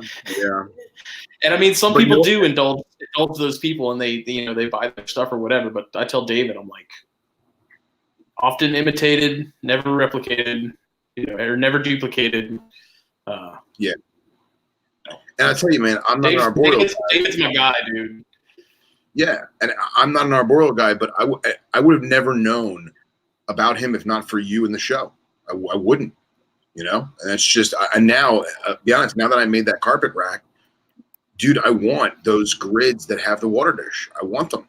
I'm going to buy them. I've just been fucking forgetting, I'm going to get them. Yeah, I need to talk to him about the promo code thing because I have thought about that. It'd be interesting to see because we used to do this when I worked in the magazines. Like someone would advertise with us, and we would put like a discount code on their ad in the magazine to see that to help us track like what it's actually doing, like how many people are actually reading and taking advantage. Yes. So I'm curious to see if something like that is the same. But let me ask you, what's the shipping on most of his purchase? Like not the portals, because portals can be heavy.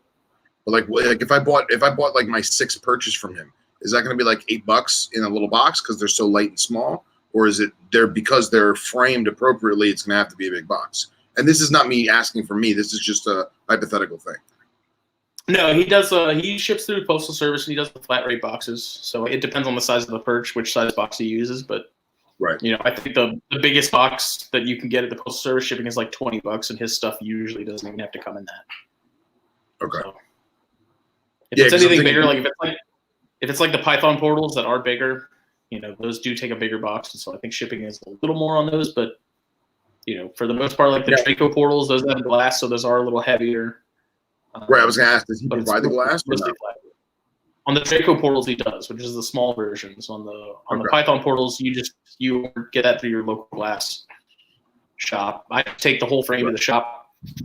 Like I'm on a pretty good basis with those people now because I take them. I go there for the glass for the top of frog tanks. I go there for the Python portal glass. Half the time, they'll let me just walk back in the little shop area, and I'll sit there and hang out with the guy that's cutting it. So I usually just take the whole frame to them and be like, I need glass for this. I tell them what kind of gap, like overlap, what size overlap I want on the pieces. Sure. And I mean, they'll cut it right there for me and do it and all that stuff. So, and fortunately, that glass shop we have 2 shops at the cigar shop. We have one downtown, and we have one across town, about 15 minutes away. And that glass shop is literally like right across the parking lot from that other shop. So half the time I'll drop it off to them, go to work. They'll call me when it's ready. I'll hop in my car, just drive over there real quick and come back. Yeah, on a break or whatever. Yeah. Well, that's awesome, man. And hey, look, I don't know if you were reading the comments, but looks like Sean is interested in doing some sponsorship for you and getting in contact with Brahms about doing a bulk order. Yeah, Brahms' stuff, man, like I cannot. It's all the thing I love about everything that he has. Well, there's a few things actually. So the first thing is like all his stuff is so versatile. He has products that I'd use for carpets, boiga, Amazon tree boas. Like anything with any sort of arboreal tendency, even stuff that isn't. Like I'd put mounted hides in the Baird's cages probably if I wanted to, and I'm sure they'd use them. You know, like all his stuff. It's not all just for chondros and stuff. You know, right? His stuff just has so many uses. I think Luke got some of those water dish holders, not just the ones that are in the thing, but the ones that you mount to the side.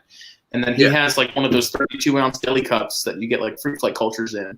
But he planted a big pothos in that, and it hangs in that. Nice. That's great. Stuff you wouldn't think of, you know? Yeah. And then the other thing too is like I have ideas for stuff all the time, and I send them to David. I'm like, hey, you know, think about like here's something that I can see myself and other people needing. Right. You know, see if you have any interest in that, you know, look into that and, you know, see if that's something you can do with the 3D printers, which actually one of those things was like that micro hook. I don't know if I ever showed you that, but I had these cool, literally I came to him because I had the baby chondros, right? Right. Like fresh out of the egg. They're small. I was like, I would like to have a small hook that I can use to move these around so that way I'm not hurting them or anything like that, right? Of course. And so I said, I literally, like, I want a pen that's the size, or a hook that's the size of a pen. Right, like the diameter. Same diameter, same length. Like, I just want literally a tiny that I can use for baby Antaresia, baby chondros, you know. Yeah. Baby Alterna. All these tiny things, you know, that I don't really want to pick up because they're so small. And sure enough, he made like 3 prototypes and he sent them to me. And he's like, try them out. Tell me which one you like the most. Nice. And sure enough, like they worked. They were exactly what I needed. Cool. Did you get U's or L's? Does this thing keep going in and out? I mean, I hear you perfectly fine. Oh, you're a little fuzzy, but I got you. So yeah, he sent me these 3 prototype hooks, and those hooks were amazing. Did you get U's or L's? Use. Okay. Yeah, and I mean, I still use them from time to time. Like sometimes if I chondro shed and I need to double check the tail to make sure that, you know, it came all off the tail, I just take that little hook and lift up the tail and check it out. You know, it's you know, they're kind of flimsy, which is fine because I mean they're not load bearing by any means. But you know, it's just that kind of stuff where I'm like, hey man, like I can really use this. And he's like, okay, I'll play around with it. And then he'll send me prototypes and be like, try this out. Yeah, you're not using it as you're using it as a directional tool, like a shepherd's crook, right? Mm-hmm. Yeah. Which is exactly what that is needed to be. And because you know damn well, if you tried to touch that tail with your hand, or you know, you get this big heat source, all of a sudden it's going to bite you. Now it broke a tooth. Now it's got a mouth infection. That's the way to do it, man. Yeah, Cambro tubs, a lot of people are using those. I know Andy Middleton just got a Cambro tub made. He's by Cambros. I like paying for Cambros because those things are like $16 a piece for the ones that are like 19 quarts.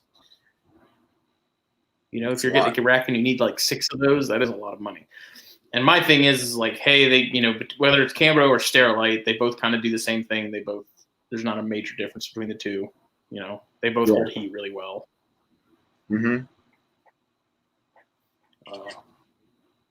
But yeah, I mean, the whole like rack, the big thing that me and Jake are all about is, you know, it's not just sponsoring the podcast. Like we're going to do videos and stuff about the products that you're sending to us, how to build them, you know, what we think about them. Sure. Actual advertisements. You know, Facebook stuff, Instagram, you know, like all kinds of, like, it's way more than just being like, hey, this show is brought to you by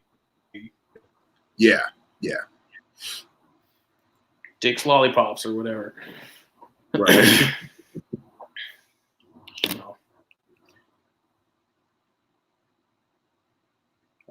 Yeah, I mean, like I said, I think what we'd be asking in terms of like that whole thing isn't that outlandish. And I think some people will recognize the value in it, and some people won't, and that's okay. You know, whatever. We just here's what it is.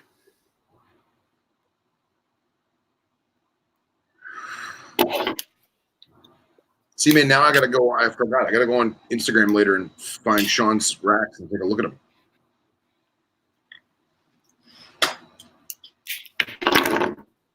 I saw them on the Facebook page. They look good. They look sharp. Nice, good.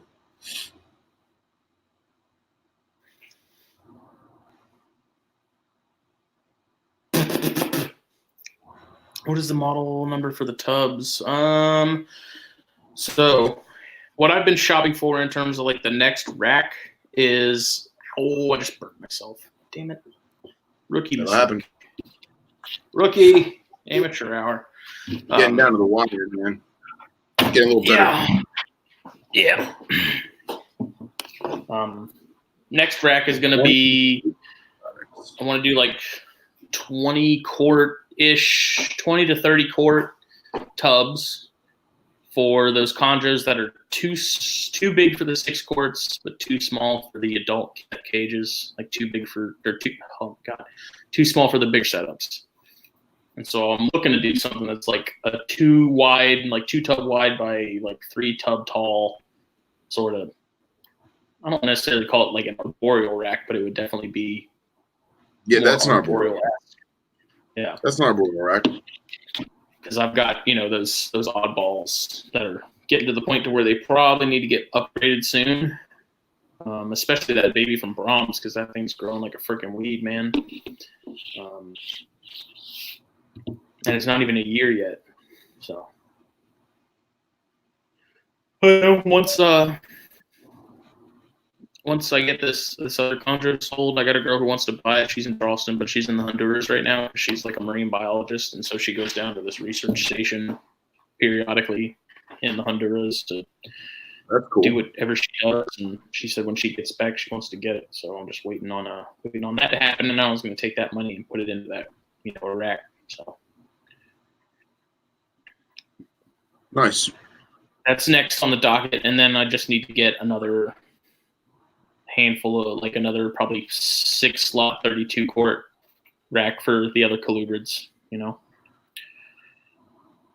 because that 6 quart is that six tub from AP is going to pretty much just have the Bairds, like the younger Bairds in it that are now. I've just now started upgrading them from 15s to 32s, and I need to condense. I need to make that space I have for all the stuff in that room more efficient. Get my incubator in there and going in case eggs hatch soon with the corns and bears. And yeah, how are they looking? You didn't pair anything up yet, right? I've had the bears and the corns together, but the corns just shed after I warmed them up, so they're now kind of getting in the groove of things. I just offered them food for the first time in the last 3 months. Cool. My female shed though, and she didn't have the spots that we talked about with the shedding, but she's had them in the past. So I was kind of like, man, I really hope this isn't a male for whatever reason. And I've just got 2 boys together sitting there. Did you do the not shed doing check? anything. Yeah, that's what I'm saying. Is she just shed, and there weren't those dots weren't there. But there wasn't sorry. a hole. But there wasn't the gap that you get with the male shed. So I don't know.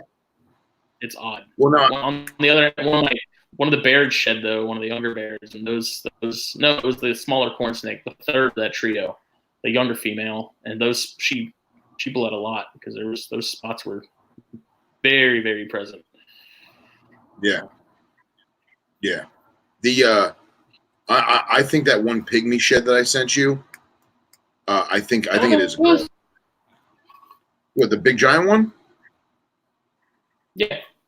I sent you 2. I sent you a big giant yellow rat snake that I know is a girl. Oh yeah. That's right. That one's undescript. That one I have no idea. That we talked about, it's probably menopause and she just isn't bleeding anymore. But the other one, the pygmy one, with all the crazy spots, I'm convinced it's a girl. Even though I can't really tell though because there's very minimal blood. But then again, if she's gravid, which I think she might be, I imagine there wouldn't be any blood, right? Yeah. And I mean, these both the corns and the bears could have easily paired up, and I just haven't seen it yet. They're in one of those racks that has the freaking crazy 3 foot long tubs, 4 foot long tubs in it. I think it's a V70 is what it would be if you were getting it from V70. Yeah, that's why I got the blood in right now. So I mean, if they bred, I didn't see it. If they mocked, I didn't see it. They're buried in there. Yeah. But I don't know. I mean, we'll see. I figure if you keep them long enough, it's bound to happen. So.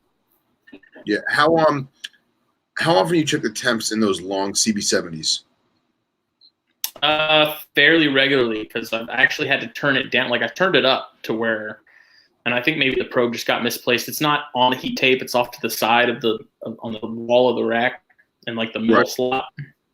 Yeah. And I noticed both the bears and the corns, they hang out at the cool end almost exclusively at this point. So I'm like, okay, I'll temp gun it, because clearly if they're hanging out the cool end, it's probably a little hot.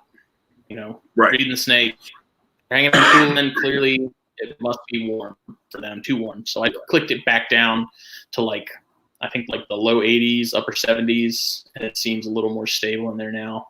But yeah, I check it fairly regularly, because I mean that is kind of awkward. I mean, I can't even get the probe near the heat tape because I literally can't even reach in that far to get it back there. Dude, I had used hemostats. I had to use 12-inch hemostats because I could not reach my hand in there to do it. Mm-hmm. And what I wound up doing is I wound up folding over an edge of. I have really, really nice clear packing tape. It's like my favorite packing tape. I don't even know where I got it.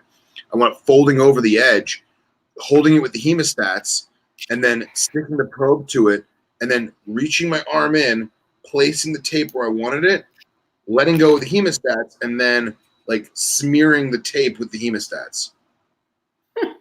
So, but the reason why I ask is that I put those bloods in there because that rack had nothing in it. It was just like a storage rack. I had like medicinal crap and deli cups, and I had some scorpions in there for a while. Actually, the ones I gave you, when I was making sure they were good, I put them in there. But now I got the bloods in there, and I noticed that I temp gun it, and the thermal gradient's good, and I think I got my temperature I wanted, but they sit in the middle, and they do that they're in the ambush position in the middle of the tub, and I guess that's what works for them. They're cool and hot, I guess. I don't know. I've still got a third slot because that's a 3-slot rack that Jake gave me, and so I still don't have anything in that bottom slot. I don't know what I'm gonna put in there. I probably ought to ditch the 110 quart tubs that I have the Stonewash Brettles in and my female poplin and put one of them in that. But, see, man, that freaks me out because I have the same thing. So I got 3 snakes in there right now. It's a 5-slot. I was going to save the bottom 2 for cottonmouths when it gets warmed up. I want to catch 2 more. I want to catch 2 females. But I got to be careful as to what animal I put in there because I had some animals not do well because it was either way too humid because my air holes weren't good enough or the ventilation. Yeah. And I got a lot of white mold just because there was just bad airflow. Yeah. I just drilled holes in the front of those top 2 tubs with the snakes in them because I'm reading the complete stock right now. Yeah. Which is a fantastic book. I really I bought that book for the Bears chapter. Right. But now that I've been reading about subox, I want subox bad. And it talked about how they want they need ventilation. They don't do well with stagnant muggy air in a cage. They need a ton of ventilation. And I realized I was like, well, crap. Neither of those tubs have any ventilation in them. So I just took my drill and just plugged 8 to 10 holes in the front of both those tubs just so they could have some airflow because it was getting pretty warm in there. I'd reach my hand in there and it would you could feel the heat just wafting out. Now wait, you can feel the heat or you can feel the humidity, the stagnantness? A little bit of both. Okay. It's thick. Yeah, you know what I mean. Just yeah. You walk outside your front door in the middle of freaking summer there, and it's oh my god. It's kind of like that there. I was that's not good. So yeah, hopefully that helps them a little bit. I don't know. I probably have to put more in there, but I did not drill holes in the front of mine because I got a really fat jet black Sharpie marker, and I put danger venomous reptile across the front of it. Yeah. And because originally I had rhinos and gaboons in there, and I didn't want to mess up and use my hand, So I figured, God forbid I use my hand, at least there's no holes there that they can get a fang through. So, but yeah, maybe that's what I need to do. I also thought about maybe putting like on the ones that needed better airflow, sticking a computer fan in the back, because the tub's tapered. Yeah. So like if this is the back wall, like the tub doesn't come flush. It like comes like that, or like that.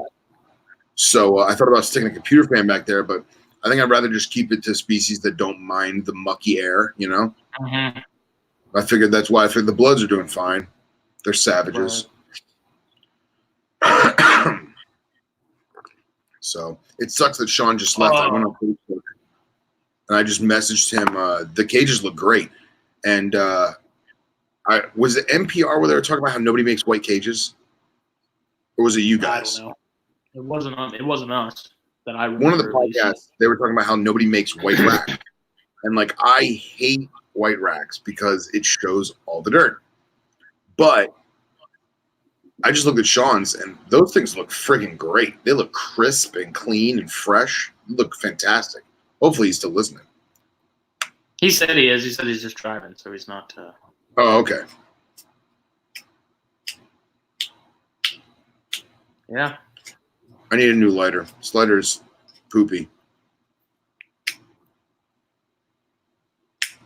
I need to just buy one of those $7 clear see-through torches. Yeah, exactly. I tell people all the time, you can buy the $80 sidecars, but I guarantee you at some point you're either A, going to lose it, B, going to leave it somewhere and forget it and lose it, or C, someone's going to freaking pocket it and walk off with it. So I was like, just buy a $10 Eagle torch. Yep. If you lose it, something happens to it, whatever, you can buy 8 of these, and that will last you a hell of a lot longer than an $80 sidecar will. Cutters are one thing. Like cutters, like having a good cutter is a good cutter. Like even this, if I lose this $40, that's not so bad where it's like I'm in pain if I lose it, Right. But like a lighter, I dropped this thing a million times. Like the base is missing off of it. The punch is still there. It's a triple flame. Like these little $10 torches are freaking tanks, man. I love these things. So yeah, and I tell people all the time, if it's a gift, that's one thing. But like, if you're just a guy who wants a torch, save yourself the heartache and just buy a cheap one. Right. And I tell you, that caliber you bought me, dude, like one of the best gifts that anyone's ever bought me. Seriously. And I love the texture. I love the sharpness, the crispness of it. The action is smooth and solid. But now I'm afraid I was going to leave it in my travel stick box, but I'm afraid that like the humidity in there is going to get to it. And like now I don't know what to do. Now I just like leave it like just sitting out nice. And then if I go out for the evening to the cigar bar or whatever, I'll just throw it in my pocket. But where do you keep yours? Well, fortunately, this case has 2 little pockets in the lid. Oh yeah. And so this happens to fit perfectly in this one. I can't find a torch that fits in this pocket though, so I just keep a box of matches there just in case. Sure. But I mean, usually my torch I'll just keep in my pocket. But the problem is if you keep it in your pocket and you have it like with your wallet and stuff, it's gonna like that button's gonna get pressed and it's gonna let gas leak. And so like I'll pull it out of my pocket and I'll have filled it up like yesterday, and then I'll pull it out and it'll be like empty. Yeah. So having one that has like if I wish they'd make one with like a lock on it that keeps that from happening, but a latch. Yeah. So that's like this like thing. This thing is super thin. I love this lighter, man. This was $20 on. No, it was less. It was like $15 on Amazon, and this thing's great, but it's not windproof in the least capacity. And like I know this would fit in your boudoir case. Yeah. Sure. I know this would fit in there. Like it's thin enough that it would definitely fit. But if this was just straight torch and it didn't have like the Zippo concept, I think it would be 10 times better. I mean, I like the those Zippo. windproof ones now that's like it's literally like a car lighter with a button. I don't know if you've seen those or not, but it's like a cigarette. Yeah. Yeah, it's like a cigarette lighter in a car, but it has a button that you press, and you just put your cigar in there. Like it's almost like a socket. So there's like a little bit of space where your cigar isn't getting hit by the wind, and you just light it with that, which I actually kind of like because it probably lights it cooler than the torch does. So you're not burning the tobacco, you get a little more flavor out of it. Yeah, I wonder if it's uniform. It's like a stick. Right, but I'm saying is like, like all right, so like if this is the burn saver and the cigar coming down on it, is it even? That's I'm sure it is. Okay. I gotta look at that. I gotta look that up. That sounds cool. Yeah, they were made by another company, but Sycar bought them and like got a patent on it, I guess. So I don't know how much they're going for. Nice. What do you got? Another inch and a half? Yeah. Yeah, this thing got starting to fall apart, so I stopped. It was just getting to that almost bittery section, and things messy now. So. Mm-hmm. So what is the deal like with white wax though? Like why? Like I'm really not partial to either, honestly. Like to what? I don't to know what? what's white, like the white colored cages and racks. Oh, like, what's the? People just like them, I guess. I don't know. Like, I really don't care. I have one white vision cage because like I'm a total whore for vision cages. I mean, I've got so many of them now. I mean, I don't have nearly as many as like some of the other guys out there. I probably got like 15. I got less than 20 of them, but I've got one of them that's a 3 foot that's white from like OG white before they ever made the gray color. And it's the same rigidity. It's the same cleanliness, but it has yellowed over the years. And like that bothers me. Sure. Yeah. And honestly, man, the white racks, they're just not for me because the poop factor. It's just like you see the poo. And like with my Cobras, I leave poo on the walls. I leave poo on the ceiling. Yeah. You know what I mean? Because if I clean it immaculately, they're just gonna make a mess again. At least they want their home to smell like them, you know? So I leave it on there. With the white cages, it looks so bad. Oh my God. You know, I think that's why a lot of snakes go when you change the paper towel or you give them a substrate change. I think they mark their territory. Like that's their way of saying this is home base, you know? Yep. Dude, my Nubian Spitter's black plastic hide cave that he's had for 15 years now, maybe not 15 years, probably 10 years now. It is almost white in color because of all the urates all over it. And like people come over their house and they're like, dude, why don't you clean his cave, his hide box? And I'm like, because it's his. It smells like him. He loves it. You know? It's his little cozy little. That's his how he decided to paint it. Yeah. Exactly. So what are we looking for in 2020? It's tough. It's tough. You want to go first, Justin? Are you talking about new acquisitions or like personal goals? I'm assuming a little bit of both. I think both kind of go hand in hand. Do we have enough time for me to run in the house and grab another beverage? Yeah. All right, I'll be right back.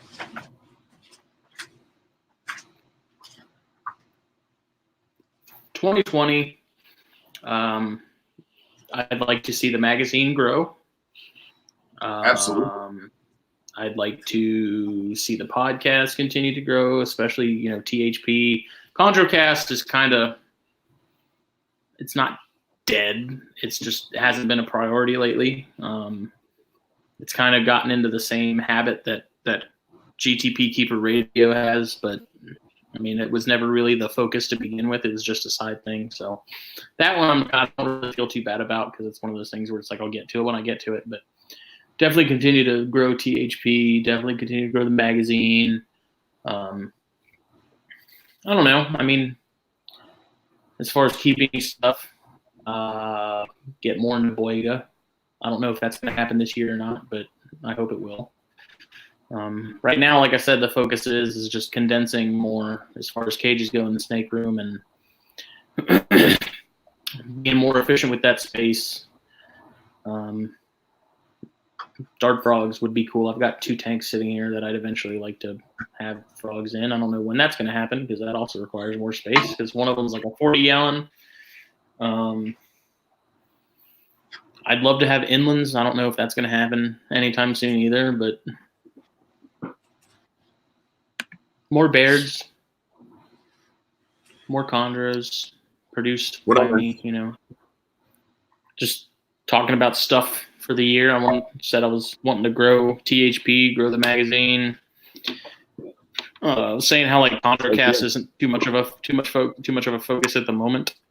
But you know what I noticed about ContraCast though is when you do it very, very well.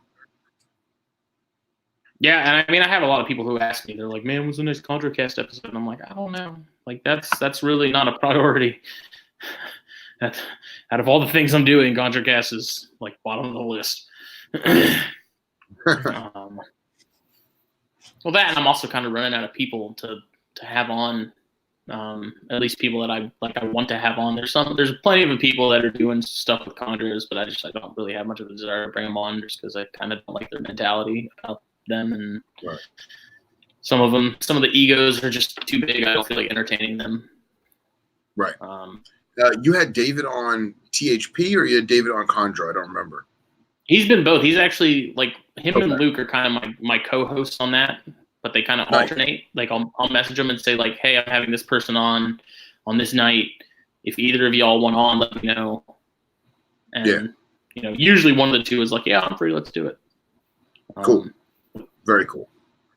But it's like I was just saying to Cox, it's kind of turned into GTP Keeper Radio where now I'm cranking out episodes like 1 a quarter, which is kind of the whole reason I started it, was to kind of help curb that. But it's just like that one's tough, man, because it's like how many times can you, like, that's the issue with doing a singular species centric show, is like you don't exactly have a ton of stuff to talk about. And I asked David and Luke the other night, I was like, who should I have on? And they're like, well, get Dan Maliri on, or, people who have actually been out and seen them in the wild and stuff like that. But I was like, that's rare. That's a very small chunk of people to talk to. There's very few people that have actually seen them, in the wild. At least in Papua New Guinea. In Australia, I guess that's a different story. But I don't know. I mean, Dan Maliri I know he's supposed to be going on the Reptile Room podcast at some point. Cool. But he seems like one of those guys where he's just so damn busy all the time. Like pinning him down for, an hour and a half, 2 hours is kind of tough. Right. But at the same time, I mean, talking to Riley and Andy, who do the Reptile Room podcast, he seemed very, very down for being on their show and stuff. So I don't know. Good. There are a few people I've talked to about coming on in the past, like in the last couple months, but it just hasn't really transpired yet. I'm sure there's going to be a good bit of Chondro at Carpet Fest, so I'm sure I'll talk to a handful of them while I'm there about it. Of course. Clyde Klaus, who a lot of people like, he has some outstanding chondros. All right. But he doesn't post. Like he's on Facebook, he's in MBF, I think, but you never see him post. Like he does not post stuff hardly ever. He's an older guy too. I met him last year at Carpet Fest. So he's a really cool guy. And I talked to him about coming on, but he's like, "Oh, I just changed jobs and things are just really hectic, so I can't do it right now." I was like, "Okay, let's circle back around." But yeah, it's I don't know. It's also tough because I don't have as much confidence with TCC as I do THP. Okay. I think that's just me being, not that I'm saying I'm a big fish in a small pond with THP, but I'm a little fish in what feels like a big pond. In the grand scheme of like experience with the species and stuff, I don't have a ton of it, I don't think. And so, getting some of these people on is kind of intimidating, and it's kind of funny because a lot of them are like the most chill, like down to earth guys, and they've been keeping colors for 20 some odd years, and they're like, "Yeah, man, whatever." And I'm just like, "Oh my God, Chuck Vogel, I want to have you on, but I'm terrified to do it." Mm-hmm. No, I totally understand that, man. I do. And like you said, having a singular species not the same without brats. Yeah. Yeah, there you go. There you go. Jake makes it easy. Have you thought about what's that? He's just a what?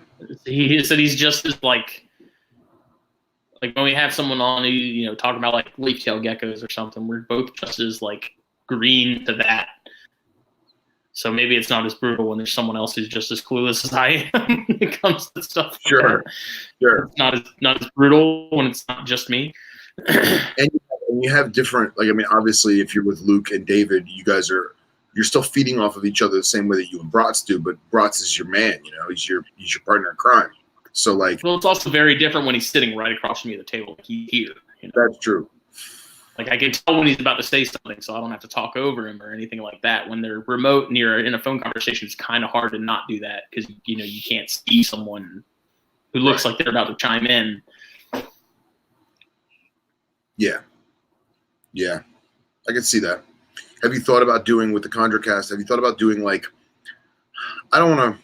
All right, there's a famous reptile problem. I'll call it a problem, and that's. You have so many people in the internet era that are like, hey, I just got this baby. How do I set it up? And you want to be like, well, you should do X, Y, Z. But at the same time, you kind of want to be like, figure it out, man. Because like, yes, we all had to, obviously that's a very vague statement, but just to get the point across. Have you thought about doing we've talked about that in the past. Right, and I know you guys have. Everyone has, and I mean, you and I, like we talked about that in previous episodes of this. It's like, do you help people or do you tell them, hey, here's a link to Google, do the footwork like everyone else has. Right. Yeah. So like the same way that you and I are in the middle of that, where it's like, hey, we're helping by giving them the Google link, or hey, you know what? You shouldn't put it on sand. You might want to try paper towels for the first few months. I got no problem doing that. I'm not going to tell you how to fucking breed it verbatim in the list, right? We talked about this. Right. But on the CondraCast, have you thought about maybe because the species has so many conflicting husbandry tactics, have you thought about maybe doing like I don't want to say a vague tutorial, but basically like, hey, I'm here with David Hodgstadt, and we're going to talk about setting up babies. And strictly, this episode of the CondraCast is you and David throwing ideas at each other of, hey, I've done this, I've done that. This has worked. This hasn't worked. This worked for, Luke, but it didn't work for me, or whatever. Have you thought about doing some kind of a tutorial thing? No, but that's a good idea. I mean, you don't have to go into detail, but you can get the knowledge that's needed to the foundation, But we have, I mean, like most of the time when I'm talking to someone, we go through how they keep from neonates to adults. How they keep when they're, fresh out of the egg, to how you keep when they're, a year or two old, to how you keep as adults. Right. And I mean, that's kind of been the big thing is everyone does it slightly differently. And I mean, I think that's been sort of a big help with it is having good names in the hobby tell you how they do it. And then you can draw your own conclusions from a handful of people and be like, okay, well, I'm in the Southeast, so maybe this person who's also in the Southeast, this is the way they keep theirs, so maybe that works. Maybe you're on the West Coast, maybe you're in Arizona or something. Okay, this is how they keep, because the temperatures are different. The humidity is different. You're going to have there's going to be issues that are different on both sides of the country. Humidity-wise, especially down here, we don't have many problems with that. Just like cigars, West Coast, completely different ballgame. Dry air and little humidity, that's a problem. But Jason in the chat also says, as someone new to the hobby, I will say it can be a minefield trying to find good info because everyone has a different way they swear by, which is very true. And I mean, I do give credit to people who say that in the comments on Facebook posts when they want tips and they want information. Like, yes, there is so much information out there that it's hard to gauge what's accurate and what's not. But I've always been of the opinion, if I'm researching something, I read like every article I can, And then if I notice multiple articles are saying the same thing as far as temperatures go, like, oh, a hot spot should be 86 for bear giants. If I have like 5 different articles saying the same thing, that's probably accurate. That's probably a good way to go. You're like me, where you'll cross-reference scientific journals and written scientific papers because we're trying to emulate field environments, right? Right. So at the same time, if every paper you read on bears said to keep them at 82, and all of a sudden you start looking at the temperatures for August in West Texas, and it ain't 82, well, you're going to maybe alter that or doctor it a little bit, you know? That's how it is with chondros. Yeah, but that's what I'm saying is that you could do some kind of tutorial thing without giving away the whole book, you know?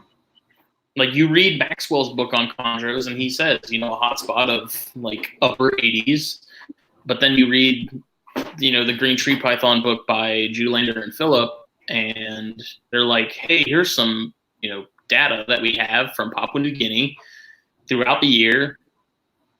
Like, here's when we're finding snakes and what the temperatures are, and you find that they're completely different. Like 86 is pretty warm for a chondro. Like you think about it, they're nocturnal. They're not operating at the daytime high. They're probably operating at the night low. Yeah. Like it's hot during the day, but they're not doing anything during the day. They're out and about at night when it's low, mid to low 70s. They found them in ridiculously cold temperatures in like the highlands. I think the book even said they found a couple specimens out and about when it was like 50 in the mountains. Which, if you told someone you let your chondro get to 50, like the internet would be set ablaze and everyone would be like, what are you doing? You're doing this wrong. And I mean, you're not going to keep 50. But I think that does say that they are tougher than we give them credit for. Of course. Like chondros, especially, we care chondros. Yeah. Like we worry about keeping chondros so perfectly that I think a lot of times that's what ends up stressing them and killing them is you constantly trying to get it right. When really they're one of those, like they do best with, what's the word, benign neglect. Yeah. Like they're one of those species you put them in a cage and you ignore them and they do great. Yeah. But I mean, I keep mine fairly cooler than other people. I mean, I think my thermostats for my bigger animals are set at like 82-ish. Mm-hmm. And it's just because I don't think 86 is, but like they're not operating at 86. Yeah. And you would notice if it wanted the 86, it would be sitting directly under that lamp or right on that hot spot all day long and all night long. And you'd notice it. And you'd say, you know what, maybe I need to crank the temps up a little bit. So. But there's some individuals that do that. You can have it set at 86. You can have it set at 70. They don't like my big female Biak. She never leaves her spot under the heat panel. I've had it set to 85, 86. I've had it set to like 80. She doesn't move. She doesn't care. So there's some individuals like they're the opposite. Yeah. And then you read what Cox just wrote about basically sending them to the Amazon link for the Green Tree book. But then we're kind of trying to talk about not just doing that. For the context. There's some people in MVF that someone asks a question and they post like 6 links to 6 different things, and it's like anyone. I don't know. It's tough. Yeah. I usually I don't even comment on most of that stuff because I know there's going to be like 3 people that are going to pipe up and say what needs to be said. So I'm like, what? I'm not even going to bother. It's like when people in like the ID groups. You ever notice that someone posts like, "What's the idea of this snake?" And then 6 people pipe up, "Oh yeah, it's a copperhead. Oh yeah, that's a copperhead. Yep, that's a copperhead." It's like you saw someone else post it already. Why do you feel the need? Like, why are you chiming in when someone's already said, "Yeah, that's a copperhead"? Yeah, the only group that I'm really a member of on Facebook is the Venomous Mentors group. I find it to be the most civil. It is a lot of dumb questions, and you can't seen a few. Yeah, but you can't call them dumb questions because you'll never know if you don't. It's not dumb to them, right? Right. It's not a stupid question to them. It's a legitimate question to them. Exactly, and most of the time, it's just because we see the same one 20 times in a row that it's dumb to us. Yeah.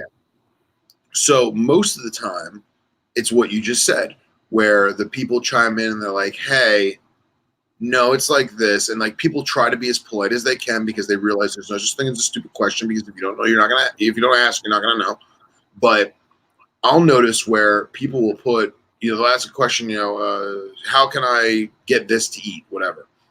And I know for a fact, not to toot my own horn, but I'm going to get that sucker to eat, right?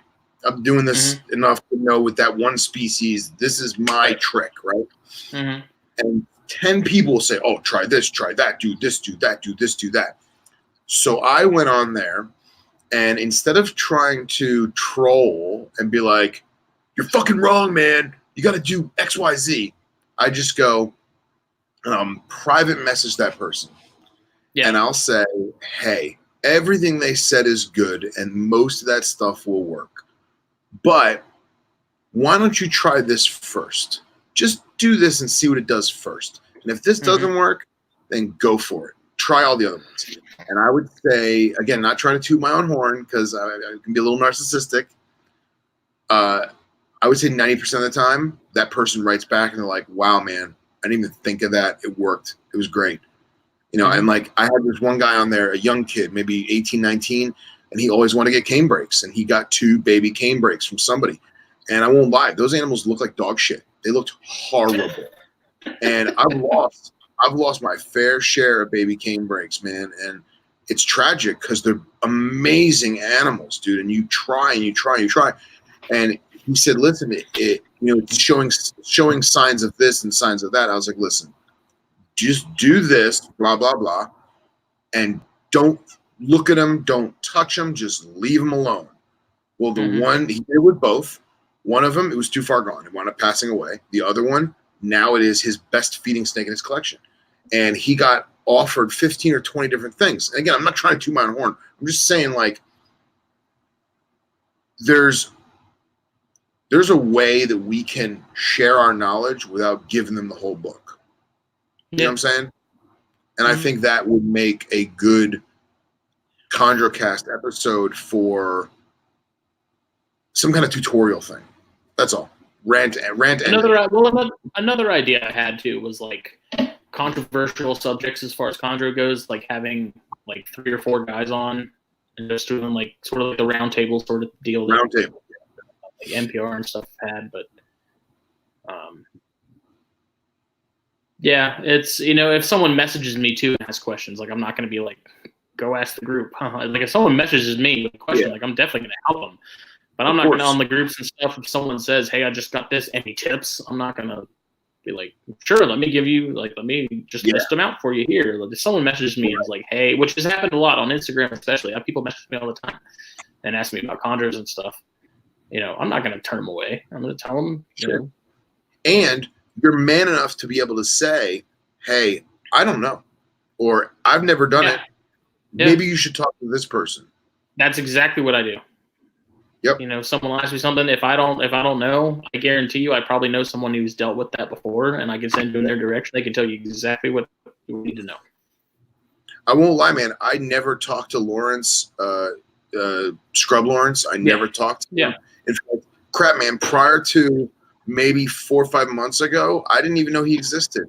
And when I started looking into more scrub stuff, I found his Instagram page and blah blah, and then he was on it. The one show and. I was like, you know what? I'm getting this tannin bar. Let me just send him pictures, see what he thinks. Maybe get whatever kind of tips he can give me, right? And he's the one who told me it's axanthic. It looks like a male, which confirmed my opinion. And I was like, all right, at that point now, I'm just going to probe it. And he gave me just enough to make me feel better about myself and taking care of this new acquisition. And that's great.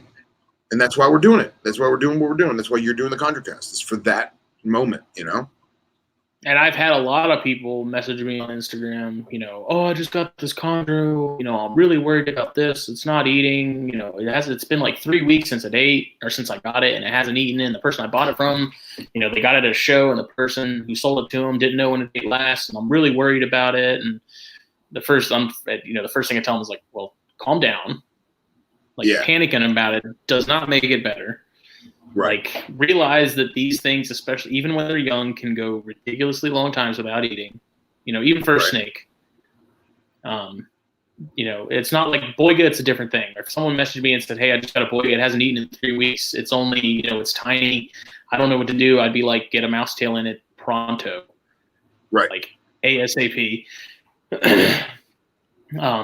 But the first thing, and that's something I've learned with chondros, in the beginning, is something's going wrong. The worst, probably the worst thing you can do is panic and worry about it.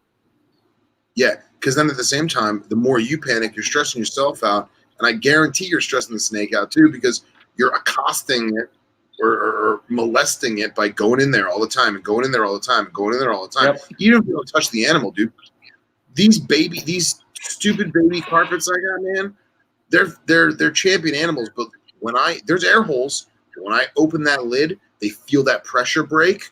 Oh man, they're like, it's little things like that. What's happening? The food.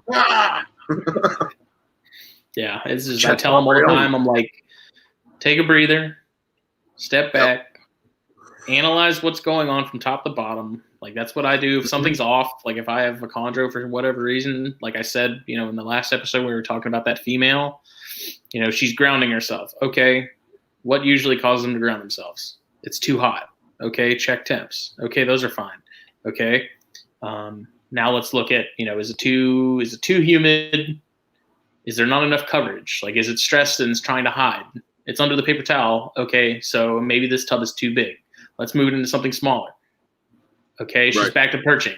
All right, she was off food, so clearly she's stressed. So once again, let's move her something, block off the sides so she can't see, give her more seclusion, offer her food. Okay, she ate. All right, let's come back and try it again next week. Okay, she ate again. All right, so I think we're on to something. That tub was too big, and she needs to be in something. Like a top to bottom sort of way I look at when something seems off, like when the snake is not acting right, there's something not happening that should be. And chondros make it easy, because if they're on the ground, something ain't right. Yep. You're troubleshooting.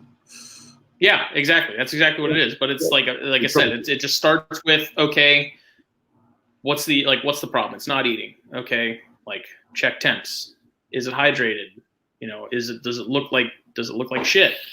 What are the crap? What do the poops look like? Urates, are they off colored? Okay, maybe they're a little green. All right, so maybe we probably need to make sure we're getting hydrated. Maybe pump a mouse full of water. Are they wrinkly? Right.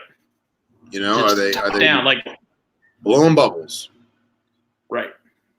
Wheezing. Are you hearing anything? You seeing the mucus? Are you seeing it opening its mouth periodically because it's struggling to breathe? Just like top down, like I said, top down. Just start looking at the basics, like temperatures. Okay, those are good. All right. What else might be off? Size of the cage. All right, it might be too big. That's maybe the issue. Let's try something smaller. Does that fix the problem? If not, you keep searching. Yep.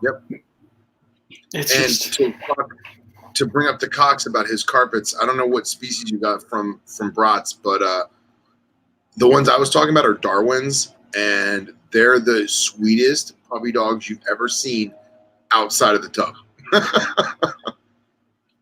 But I'm hey, not gonna lie, man. What? I love my Poplins. I was just about to say, I don't know if I think it was Bratz. I don't want to give credit to the wrong person. It was either you or Bratz.